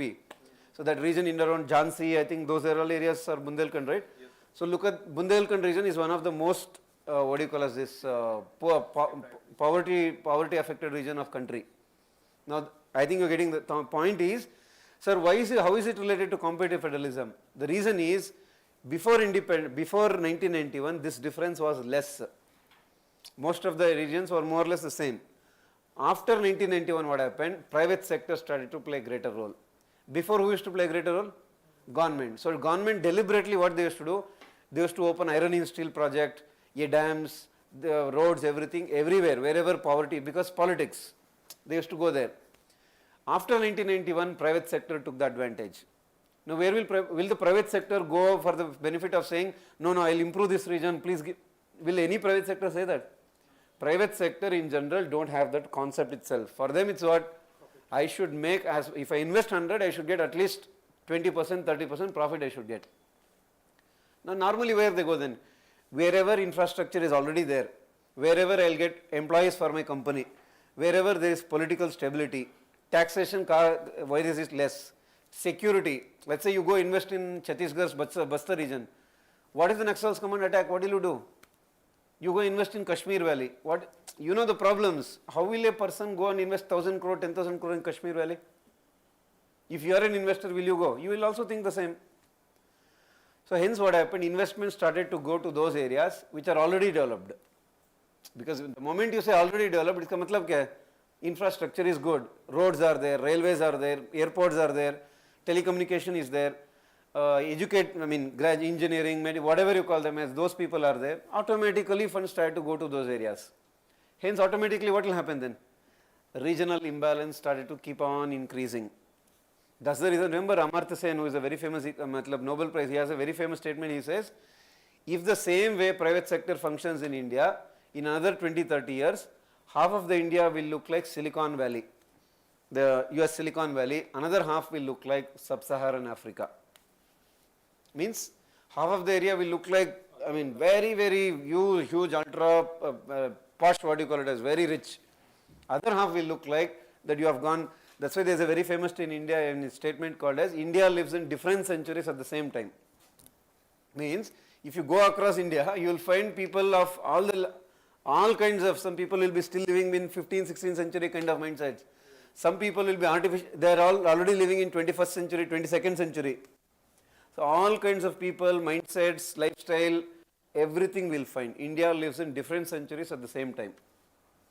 So, because again the core reason is diversity. Too much of diversity, too much of population, it is unimaginable. That is the reason you have so much of issues. This is negative view of competitive federalism or in general 1991 reforms. Got an idea? So, that is competitive. Then you have confrontational or combative. Confront का मतलब क्या होता है? Confront means what? Negative, differences, conflict. So, that means center and states fighting with each other or states fighting with themselves. Vertical confrontation, horizontal confrontation. For example, when Mamata Banerjee says, we will not allow CBI to function in West Bengal, what is it? Center state. When Tamil Nadu says, we will not allow imposition of Hindi, center state. Or when Maharashtra says, we will not allow NCB to function. Or someone states, the governor itself is a major reason, one of the major reasons for confrontation. Because governor roles will always be one or other way misused. I told you the Telangana example, Tamil Nadu example, Maharashtra example, Rajasthan example, Karnataka example, there are many. Those are all vertical confrontation. When Kerala says, we will not implement Citizenship Amendment Act, that is also vertical confrontation. Fine. Tamil Nadu has said that we will not implement NEP, new education policy itself. They have already passed a bill against NEET exam that we don't want NEET. So, all that shows the same, that vertical confrontation is still there. It has reduced, but it is still there. Similarly, you have horizontal also, interstate water dispute. It can be what Godavari, Narmada, Ravi. Recently again you had the Punjab, Haryana again issues going on. That is also the same. Or interstate border dispute, the what do you call as this, the Balgav dispute between Karnataka and Maharashtra. Recently Assam and Meghalaya disputes again. Odisha and Maharashtra, Odisha, Andhra Pradesh has some dispute. Like that, those are all horizontal confrontation between two states. Got it? So, multiple things are going on at the same time. So, that is why they keep telling in India, So this is this 2021 mains question also, that in India cooperative, competitive, confrontational, all kinds of federalism coexist. Coexist means everything keep happening at the same time. Got it? But always the goal is what? Goal is cooperative federalism. So that should always be our goal. Strong states make strong nation. Sir, is there any example of Cooperative. Array. no, any state, any country like that? Oh, you are telling other countries. Of course, even there it will be there. Even in US, anywhere, so this kind of federalism will always be there. But this cooperative competitive is mostly Indian. Because there what will happen, like if you take US and all, so states will have a lot of autonomy for themselves. So then center state cooperation relatively to this extent is not needed. In India, mein kya hota hai, obviously because center is very powerful, center and states have to cooperate with each other a lot. So that's why these concepts are mostly for India.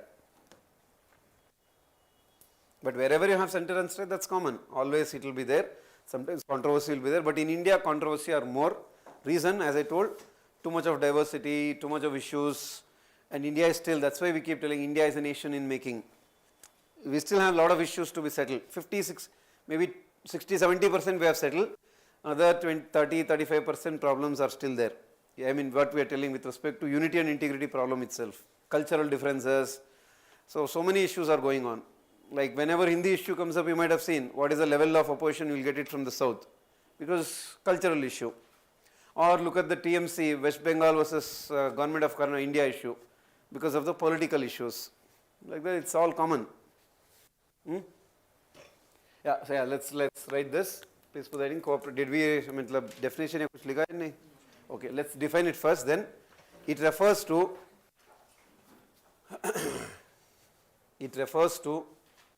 the cooperation between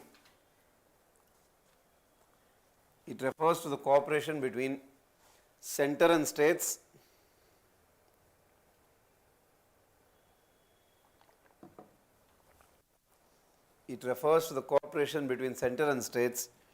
as well as between the states.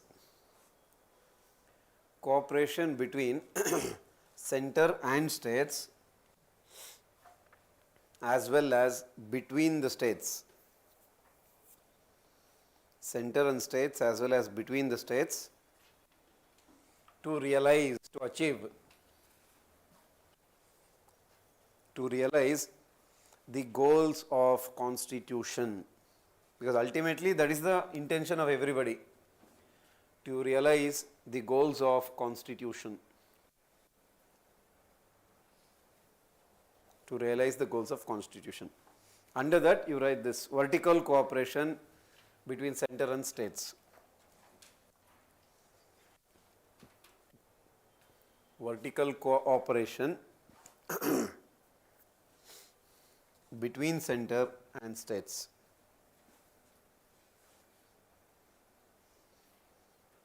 Write the example. Example, Niti Ayog. So Niti Ayog favors cooperative federalism. Example, Niti Ayog. Interstate Council. Niti Ayog. Interstate Council. In bracket you write Article 263. Interstate Council, Article 263. Then GST Council. GST Council.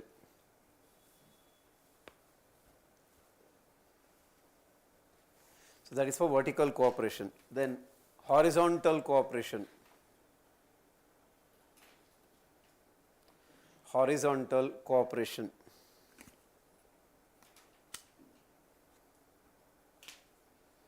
As the name itself says, between the states. Horizontal cooperation between the states. Again, what is the example then? Example, sharing of the best practices. It can be schemes, laws, anything. Sharing of the best practices. Sharing of best practices. Again, multiple are there. Under that, one of the famous one I am just giving. For that you write Raitu Bandhu scheme. RYTHU, Raitu Bandhu Scheme, BANDHU. That means Farmers Friend. Raitu Bandhu Scheme was first implemented by Telangana. It is about direct income to farmers. Raitu Bandhu scheme was first implemented by Telangana.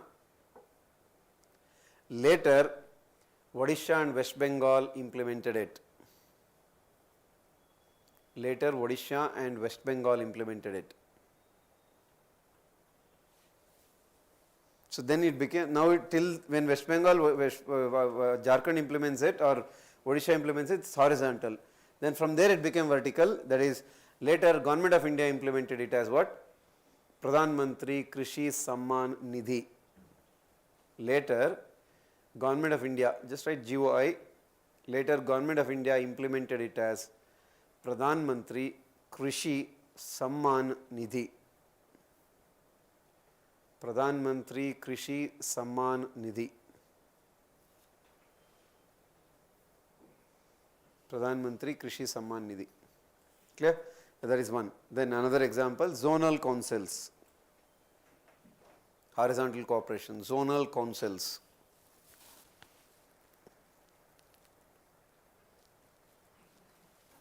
Fine. And broadly you can tell, management of COVID. Management of COVID involved both vertical as well as horizontal cooperation, because I do not have to explain, you will understand, both center and states also work together. Management of COVID involved both horizontal as well as vertical cooperation. Management of COVID involved both horizontal as well as vertical cooperation. Clear? That is for cooperative federalism. Then put the heading competitive federalism.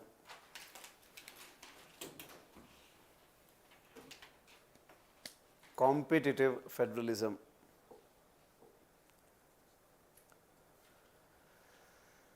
Again, as the name itself says, it refers to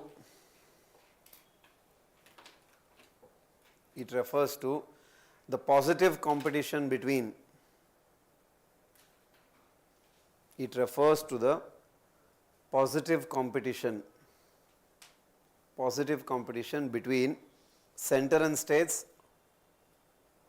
between center and states, as well as between the states, between center and states as well as between the states, positive competition between center and states as well as between the states, again the same, to realize the goals of constitution. So that is to work together to achieve better goals, to realize the goals of constitution. Fine. Again subdivide, first one vertical competition between center and states. First one vertical competition between center and states.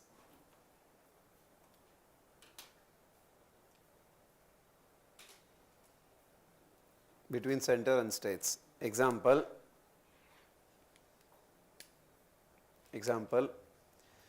both Government of India and states,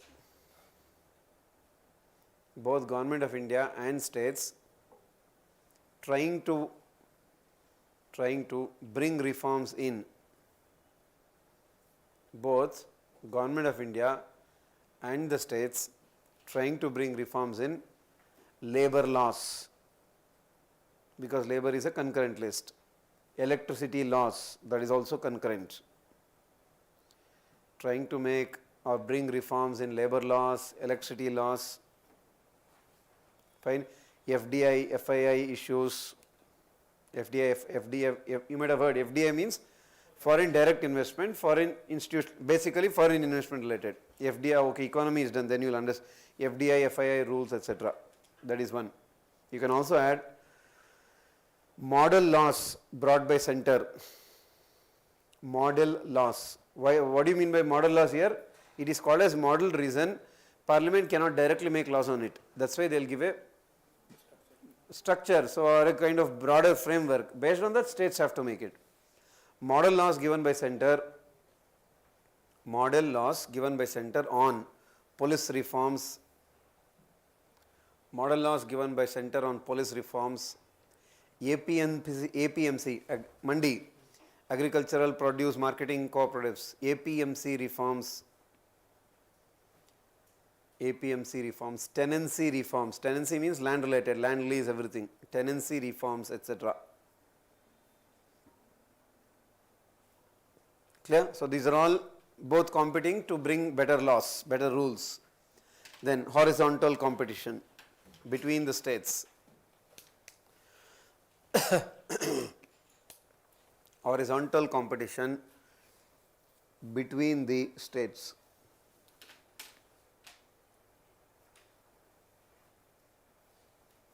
Fine. So, write various examples are there.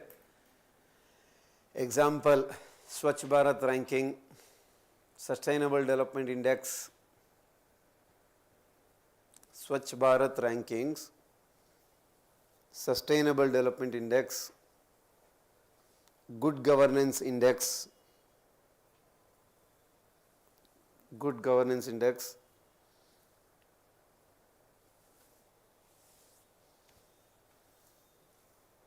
Aspirational Districts Development Program,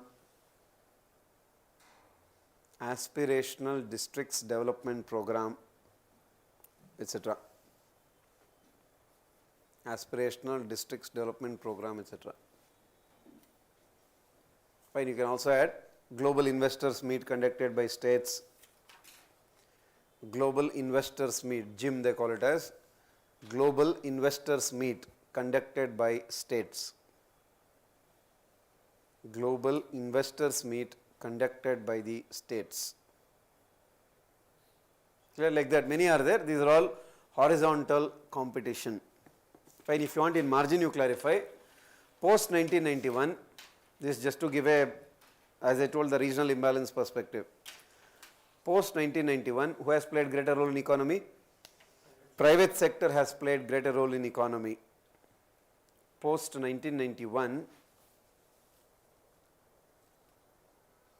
private sector has played greater role in economy. Private sector has played greater role in economy. This has increased the growth, GDP. This has increased the growth, but what is the loophole? But it has also increased regional imbalance. It has increased the growth, but it has also increased regional imbalance. It has also increased regional imbalance, and get the reason. Because private sector invested more. Because private sector invested more in the already developed regions of, because the private sector invested more in the already developed regions of West India, South India and in and around Delhi, the Gurgaon or Gurugram, Noida, all those things. So, they invested more here only. Obviously, other regions loophole. Already developed regions of the western state, that is Maharashtra, Gujarat, South India and areas in and around Delhi, or just write Delhi. Automatically other areas relatively started to fall back. That is a negative loophole. Clear? Then confrontational or combative federalism. Next type, confrontational or combative. More or less the same. Now, famous name is confrontational, but some people also mention combative. Confrontational or combative federalism. Fine, some people also use the term collaborative federalism. Collaborative is simple to which one? So, you can write that name also, where you have written cooperative. So, don't get confused that we have not studied it. So, collaborative, cooperative, take it as the same. Or collaborative also actually includes competitive also, but broadly cooperative. Collaborative federalism also means the same. Fine. Yeah, so come back. So confrontational or combative federalism, again divide, or you can write a broad definition. It refers to the difference of opinion or conflicts between. It refers to the difference of opinion. It refers to difference of opinion or conflicts between. Difference of opinion or conflicts between center and states, as well as between the states.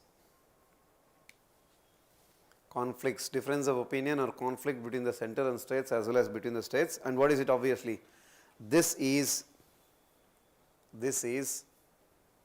a negative impact, or this has a negative impact on India's development or India's unity and integrity also largely. This has a negative impact on India's development and unity and integrity. This has a negative impact on India's development and unity and integrity. Fine. Under that, first one, vertical confrontation. Vertical confrontation.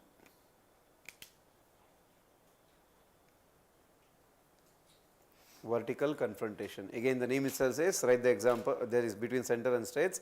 Example, opposition to CBI by West Bengal government. Not just West Bengal, multiple states are there. Opposition to CBI by West Bengal government. To controversy related to the office of governor. Second example, controversies, technically we can call it as politicization of governor also. Controversy is related to office of governor. Related to the office of governor. If you want the recent few, I mean many are there, just the recent one if you want. Example, recent Maharashtra, Telangana, Tamil Nadu issues. Example, recent Maharashtra, Telangana, Tamil Nadu issues. Maharashtra, Telangana, Tamil Nadu issues. And that is governor. Then 3, Kerala opposed implementation of CAA in their state. Kerala opposed, Kerala was against, Kerala opposed, or Kerala was against implementation of CAA. CAA means Citizenship Amendment Act. Kerala was against the implementation of CAA, Citizenship Amendment Act. Fine. Then Tamil Nadu government has opposed. Tamil Nadu government has opposed NEP, New Education Policy. Tamil Nadu government has opposed NEP and NEET. Has opposed NEP and NEET.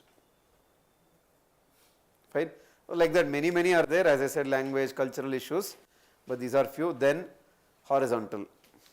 Horizontal confrontation.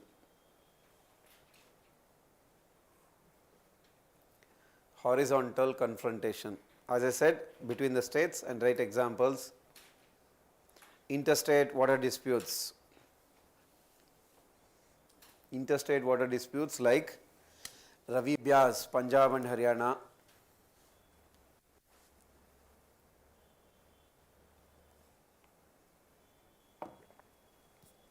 Ravi Byas dispute, Punjab, Haryana. Kaveri, Karnataka, Tamil Nadu.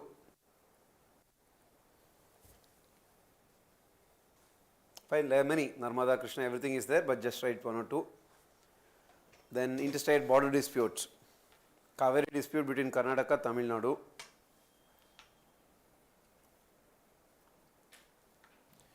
Interstate border disputes. Interstate border disputes. The recent one you write, Assam. Interstate border disputes like between Assam, Meghalaya. Assam, Mizoram is also there. Assam, Tripura is also there. The recent one is Assam, Meghalaya. Fine. Between Odisha, Andhra Pradesh. between Odisha, Andhra Pradesh. Of course, Punjab, Haryana is also there. Belgaum dispute between Karnataka, Maharashtra. Belgaum, Belgaum, Belgaum dispute, Karnataka, Maharashtra. So like that, these are all horizontal confrontations. Clear? Or conflict. Sir, sir, even though it has negative impact on our development, but isn't it necessary sometimes in some cases? Which one? The in state and center confrontation. No, that's what kind of confrontation? If you have just you're taking an opinion, some difference of opinion is there, wo to theek hai. But if government of India wants to do something, states don't agree, or center is deliberately imposing something, of course it's a negative impact. And it's, I mean, you can't say it is good. What you can say is it is part of the process. Means you can't avoid it. It's like how you have, it's like typical difference between parents and the children. It's almost like that. Actually, Indian model of federalism is the model of federalism, is the relationship between parents and children. So central government is like parent, states are like children. And obviously whatever you tell, ultimate decision is with whom? India mein to obviously you know. So whatever you try to say, generational liberty, freedom, ultimately one or other, more or less India's federalism is also like that. One or other way government of India will have the control. Fine, differences are good, but it should not become a conflict. So because then it will affect, like interstate border dispute high. Actually it affects India's, unity and integrity itself will be affected. Cultural differences will become, that will obviously affect a lot. Like for example, I think, remember the issue of, it's in a way confrontation itself, there's a concept called as, if you heard, there is a concept called as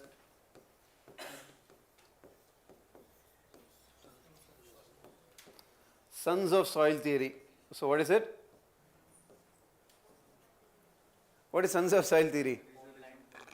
In a way regionalism itself. The point is, the very famously it is associated with Shiv Sena, that is the Mumbai for Mumbaikars or Maharashtra for Marathis, that's the very famous one, but it is there more or less across everywhere you have. For example, in Tamil Nadu, that Tamil Nadu for Tamils, Karnataka for, that kind of a concept is what you call it as sons of soil.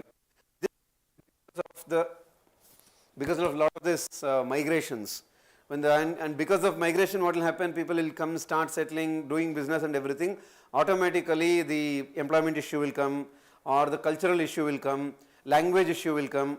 So hence you will have this. This is what? This is obviously in a way horizontal confrontation between one state and another state, not directly between governments, but between the people. This is obviously a negative impact on India's unity and integrity. When you have sons of soil theory itself, what does it indicate? That our unity and integrity issues are yet to be resolved. We still are very strongly associated with our regions, languages and cultures. We feel that one regional community or language community is all one. With other it becomes very difficult to mingle all those things. That's what you call it as sons of soil theory. Clear? It's a negative impact. If you don't know, just write in margins all these things. If you knew, it's okay. If it is first time or if you didn't know the details, please keep noting it down. All these are very important things for mains. Or overall to understand.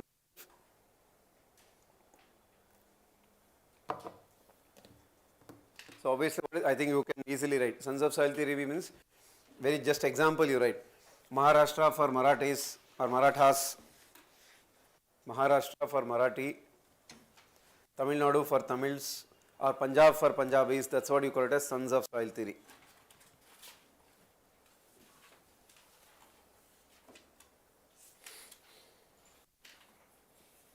Fine, this gets reflected in jobs also. For example, in fundamental rights, again we will discuss this. As of now, you only have the concept of reservation in government jobs. Fine. In lot of states, if you have heard, in Haryana also they did it recently.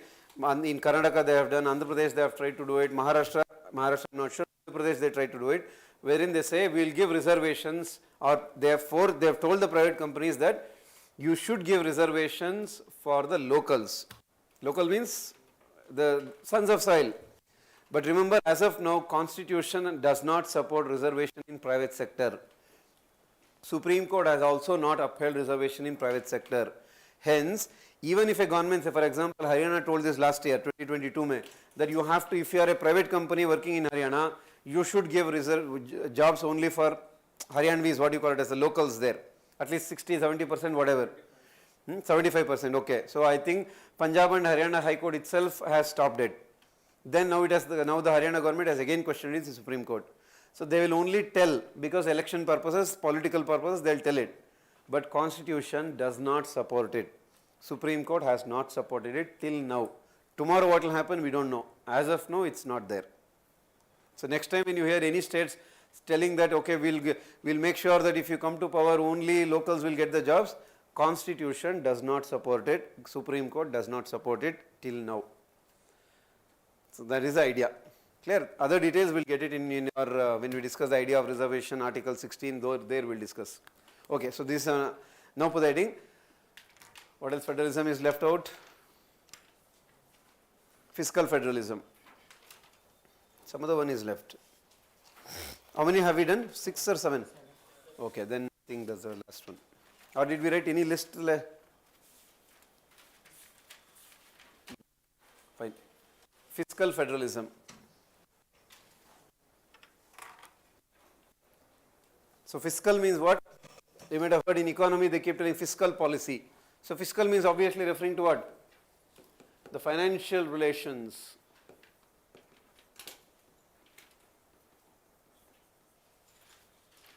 I mean, for asymmetric federalism, a lot of people also call it as, what do you call as this, marble cake federalism, so like that multiple are there. So that's all not necessary, that's not famous names.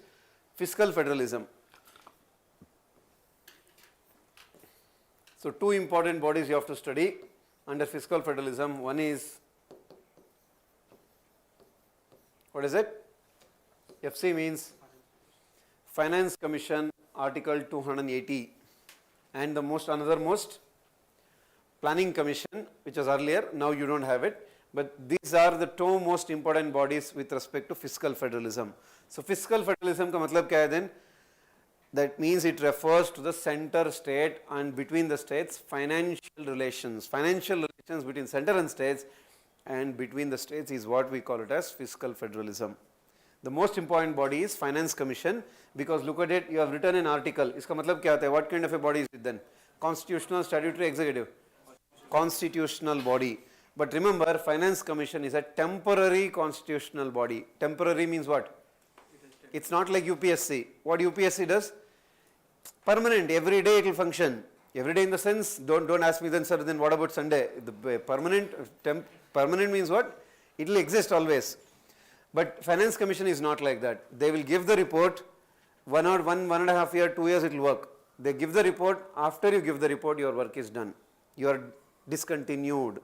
Then after 2-3 years, they will establish another Finance Commission. So till now we have established totally 15 Finance Commission, 16 maybe this year you will get it. So as of now we are in the era of 15 Finance Commission, whose recommendation will be implemented from 2021 to 2026. So this is 2023.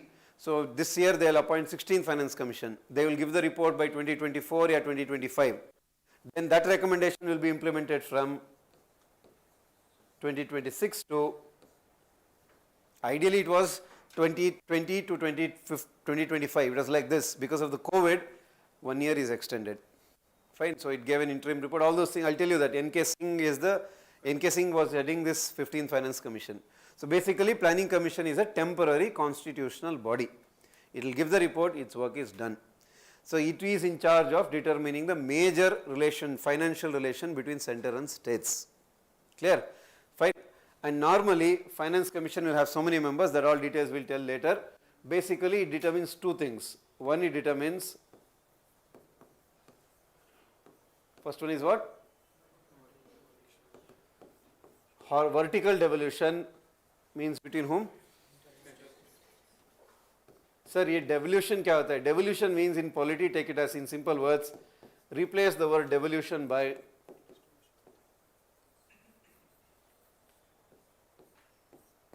so what? Transfer. So vertical devolution means what then? Transfer it vertically from the center to the states. So horizontal.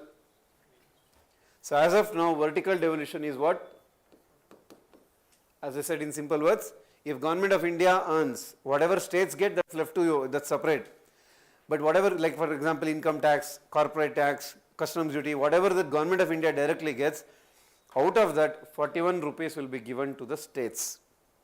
But if you don't have only one state, matlab 28 states you have, then what do you have to do then? Share that 41 rupees between the states. That is what you call it as horizontal devolution. For that there is a formula. It depends on in general I'll tell you. Formula they might have told you maybe a brief in economy also. Basically horizontal devolution means if you have more population you will get more fund. If you have more poverty you will get more fund. That's the core point. And there are 5 factors right from 2011 population to 1971 ka, what technically called as demographic performance, what is your, how much tax are you collecting, how much GDP you have, how much forest cover you have, like that multiple are there. But the core reason is very simple. If you have more poverty means I need to help you more, center will give you more money. If you have more population means automatically what does that mean? You have more need, hence I will give you more money. That is the core reason. Clear? That is what technically you call it as what? Horizontal devolution. So Finance Commission plays a greater role. In addition what Finance Commission also does, matlab is in addition to 41% you leave it, that is formula that will keep going. Plus they give something called as, what do they give? Grants in aid. So technically what is the difference between grant and loan? So look at loan. You have to give it back in along with the to what? Interest, and that will vary depending on is it a soft loan, hard loan, that's a different issue. Basically loan means you have to pay back along with interest. Then what do you mean by grant then? You don't have to pay back. Forget about interest. Interest comes later. You don't even have to pay back here. So that is called as grants in aid. So grants in aid are also, that means extra fund given by the center to the states. In aid means for those who need it, for those who need help. Aid means what? Help. So grants to help you. That is technically called as statutory grants, article 275. So these are all determined by the Finance Commission. But earlier another body was there till which year? Till Narendra Modi came to power, that is 2015, which was a very, very popular, very, very powerful body. When Planning Commission was there, Finance Commission literally was very weak. So Planning Commission was so dominant because vertical devolution was only 10% or 15%, maximum maybe by 2015 it might be around, I think by 70 years it at least 30 or 30% or 28% I think. That was the level. In other words, 70 to 80 rupees who used to have the control? Center. So center used to determine which state will get how much of money directly. Forget about vertical devolution. So that's what technically we call it as discretionary grant. Discretion matlab kya hota hai? If you this word you will keep getting these words in polity common. Discretion. Remember, the moment you get the word discretion in polity, it means you take the decision on your own. That's what you mean by discretion. Means what? I don't have to explain then. So when you say discretionary grants, that means center will automatically directly determine I will give how much of money to which state. I will directly determine, nobody can tell me how to spend this money. Clear? So that is called as discretion. If this goes, if you misuse your discretion, technically we call it as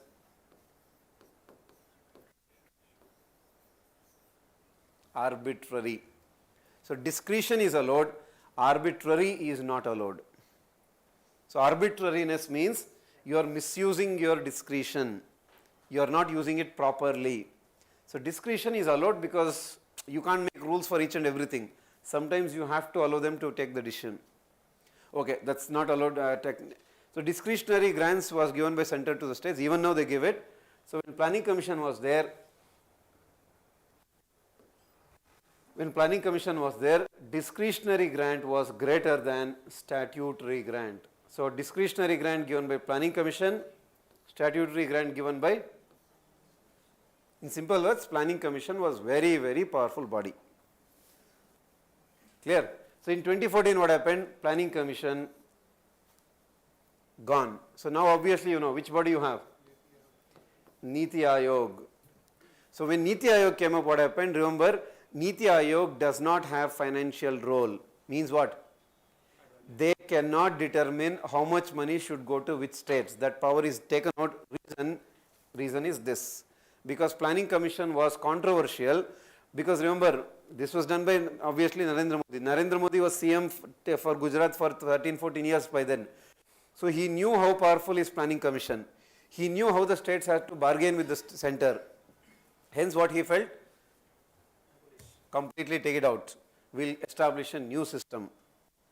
That's why he of course multiple issues were there. That's all not necessary here. Basically planning commission abolished and replaced by Niti Aayog, which has no financial role now. So whatever center used to determine discretionary grant, now it is determined directly by whom? Nirmala Sitharaman, Minister of Finance determines it. Or technically you can call it as PM itself, but basically Finance Ministry will determine it because Niti Aayog does not have that role. Clear? So hence planning commission actually has become relatively more powerful. So 14th Finance Commission gave 42%, so 15th Finance Commission has made it 41. Actually it is 42 only, that 1% is for Jammu and Kashmir. Jammu Kashmir, when 14th Finance Commission gave the report, it was a state. Now what is it now? UT. UT means, the name is as Union Territory means completely controlled by whom? Center. So that 1% center keeps with themselves. That's why it is 41%. Fine. So then have they told the difference between centrally sponsored scheme, central sector scheme? So what is the difference? The Government of India implements two major schemes. One is called as central sector scheme, second one is centrally sponsored scheme. So what is the difference? Central sector in which government will be giving central government 100% of that. In a sponsored state, central government both share the responsibilities. Like for Northeast. You have already done basics or what? I have done basics. Okay. Okay. Central sector schemes means, basic point, central sector scheme means 100% money Government of India will give. 100%. So they will only implement it. Centrally sponsored means, look at the word sponsor means what? For example, if you might have heard these percentages like 70-30, 80-20, 90-10. So 70-30 means if you want to spend 100 rupees, Government of India will give you 70 rupees. So you have to spend how much? You just have to spend 30 rupees. So Government of India if may tell the Uttar Pradesh that I will give you 70-30. This is 70-30 means let's 100 crore on Narega. I will give you 70 crore. How much you put? You put 30 crore. Let's implement the scheme. If you make it as 100 crore to 1000 crore, 10,000 crore, that's left to you. That is the average. Normally 90-10 is for northeast states and Himalayan states. Means you understood. Northeast states, plus Jammu Kashmir, Uttarakhand, Himachal Pradesh, they normally get 90-10. Means what? Government of India will give you 90 crore, you just put 10 crore. Let's implement the program. Sir, why is it, sir, special treatment? Obviously, why? Because their states have less finances, they are poor, hence you have to give, there is no other option. So rich states are normally given this, sometimes they also make it 60-40, but normally it is, the very famous one is 70-30, 90-10. 70-30 for normal big states, 90-10 for the poor states. So this is centrally sponsored schemes. Central sector, no sponsor there, 100% money Government of India will give. You have to just implement it. And most of the central sector scheme, Government of India officers only will implement. Sometimes states may also implement, but in general Government of India will give 100% money. That is called as central sector scheme. Clear? So these are all angles of fiscal federalism. Now again the recent controversy is that because of GST Council kya hua now? States have given up their financial power. Remember in taxes, in economy they might have told you there is direct tax, indirect tax. Now indirect tax is all subsumed under GST.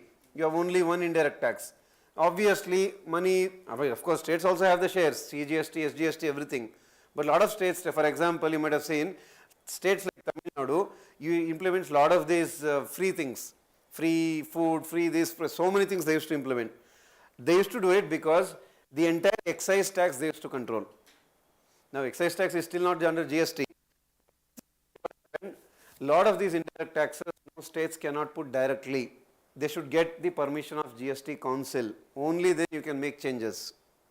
Now GST Council you can't make a single state cannot make a change because everybody is involved here. So if you want to come up with anything new, you cannot come up so easily. It's all done. So like that multiple controversies are there, but in general we are in a very better state of India's federalism compared to what was there earlier. It has improved a lot. It's like a progression, like a decade by decade, political parties, people's awareness, democracy, media. In general, federalism though, it is in a very, very good situation. Of course, I am not saying controversies are not there, it is still there. So many issues are still going on. Degree compared to earlier, 70s or 80s or 2000s compared to that, today actually in a better situation.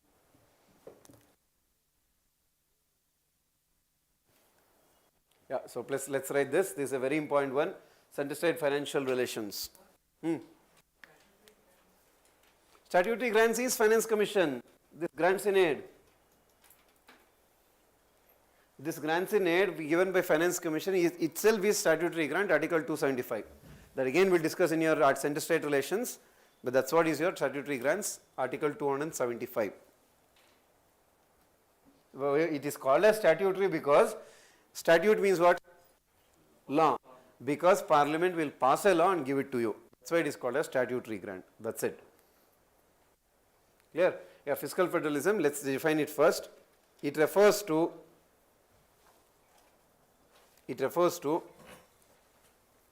the financial relations between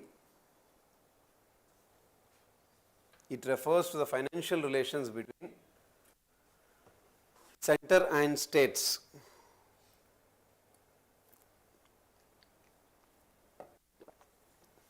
It refers to the financial relations between center and states, again, and between the states, as well as between the states. Financial relations between center and states, as well as between the states. And then clarify, two bodies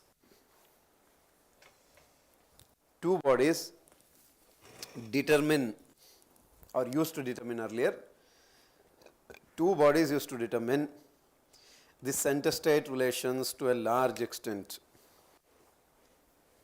Two bodies used to determine center-state relations to a large extent. To a large extent. And that first one, Finance Commission, Article 280. To a large extent, under that first one, Finance Commission, Article 280.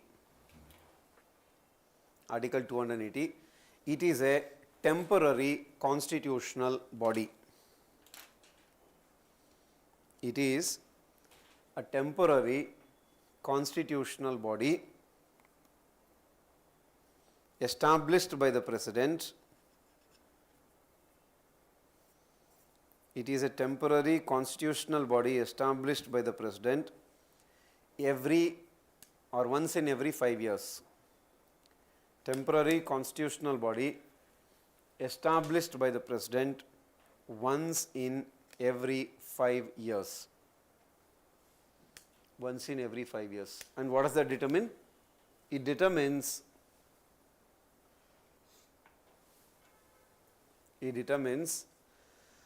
vertical as well as horizontal devolution, or vertical devolution between center and state and horizontal devolution between states. It determines vertical devolution between center and states, vertical devolution between center and states, and horizontal devolution between the states. Horizontal devolution between the states. Horizontal devolution between the states. At present, 15th FC has recommended, at present 15th Finance Commission, 15th Finance Commission has recommended how much? 41% vertical devolution.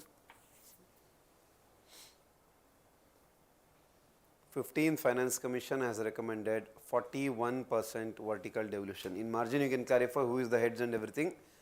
15th FC headed by N.K. Singh, who was a former IAS officer also. 15th Finance Commission, N.K. Singh. So at least recent 3-4 you should remember. 14th Finance Commission, Y.V. Reddy, former RBI governor. 14th Finance Commission, Y.V. Reddy. Fine. 13th Finance Commission, Vijay Kelkar. 13th Finance Commission, Vijay Kelkar. And 12th Finance Commission, C. Rangarajan. Vijay Kelkar, 12th C. Rangarajan. C. Rangarajan. Fine. The first FC was headed by K.C. Neogi. If you want the, just because it is the first Finance Commission, K.C. Neogi, N-E-O-G-Y. First Finance Commission.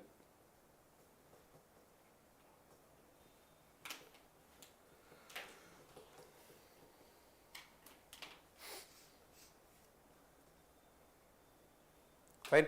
So that is one. Then you can also write, in addition, Finance Commission also determines.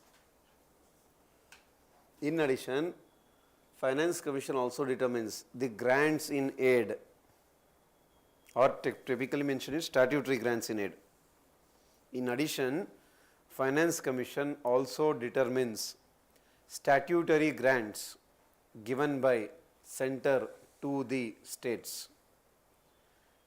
Also determines the statutory grants given by center to the states. Bracket Article 275. Article 275.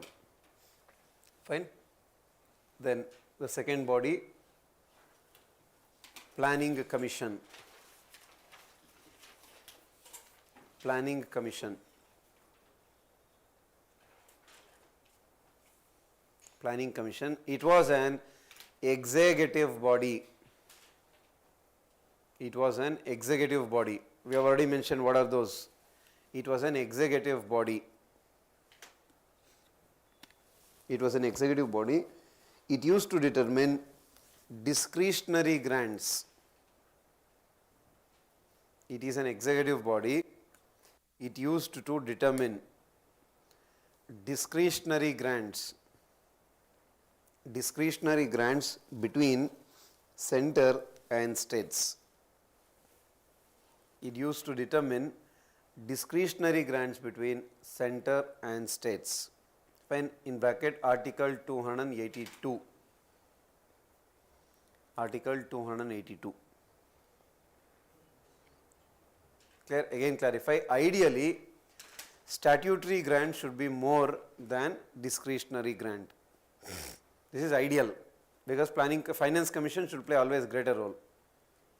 Ideally, SG, statutory grant should be more than discretionary grant. Statutory grant should be more than discretionary grant, but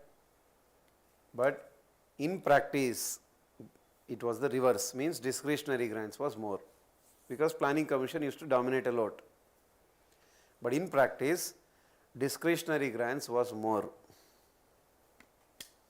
In practice, discretionary grants was more. Fine.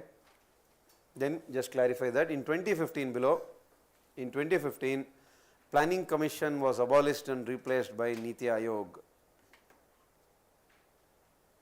In 2015, Planning Commission was abolished. Planning Commission was abolished and replaced by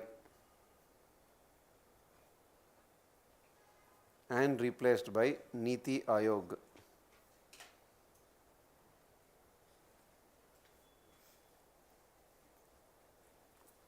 And replaced by Niti Aayog. Fine. Again clarify, which has no financial powers. Which has no financial powers, and who does the role now? Yeah, at present it is determined by Finance Ministry, Ministry of Finance. At present it is determined by Finance Ministry.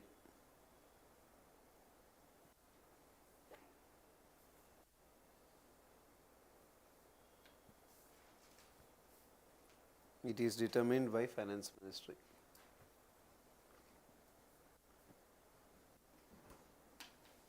Right? Yeah, again just sum up, let's finally once for all. In the recent decades, I mean in the 21st century you can say, in 21st century, India's federalism has moved from, in 21st century, India's federalism has moved from quasi-federalism.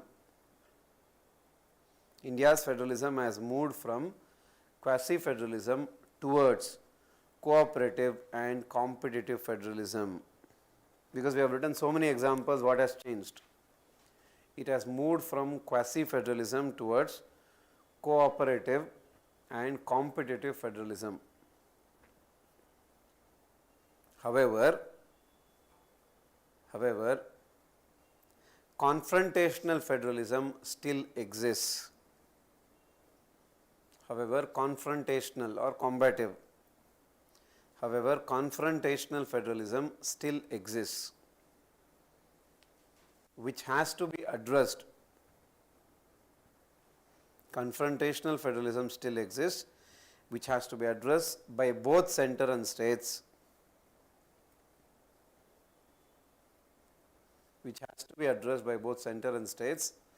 to realize the goals of constitution makers or constitution, to realize the goals of the constitution. Fine. So, these are all broadly various types of federalism. Yeah. Any question on federalism, because this is whatever we discussed today. Every year mandatory one question is fixed in mains. Prelims they will ask about whatever we discussed yesterday, features, what is the difference on which is the most important feature, something like that. What we discussed today is the mains angle, very important one. So, just go revise, it takes a lot of time to understand. So, if you have not studied the basics and all as of now, so revise it multiple times. Tomorrow we will start with your preamble chapter, then we will continue. Salient features will just sum up whatever changes, small issues are there, but preamble is the goal. Okay. Okay, any doubts till now, whatever we have done? Or Sunday first you have to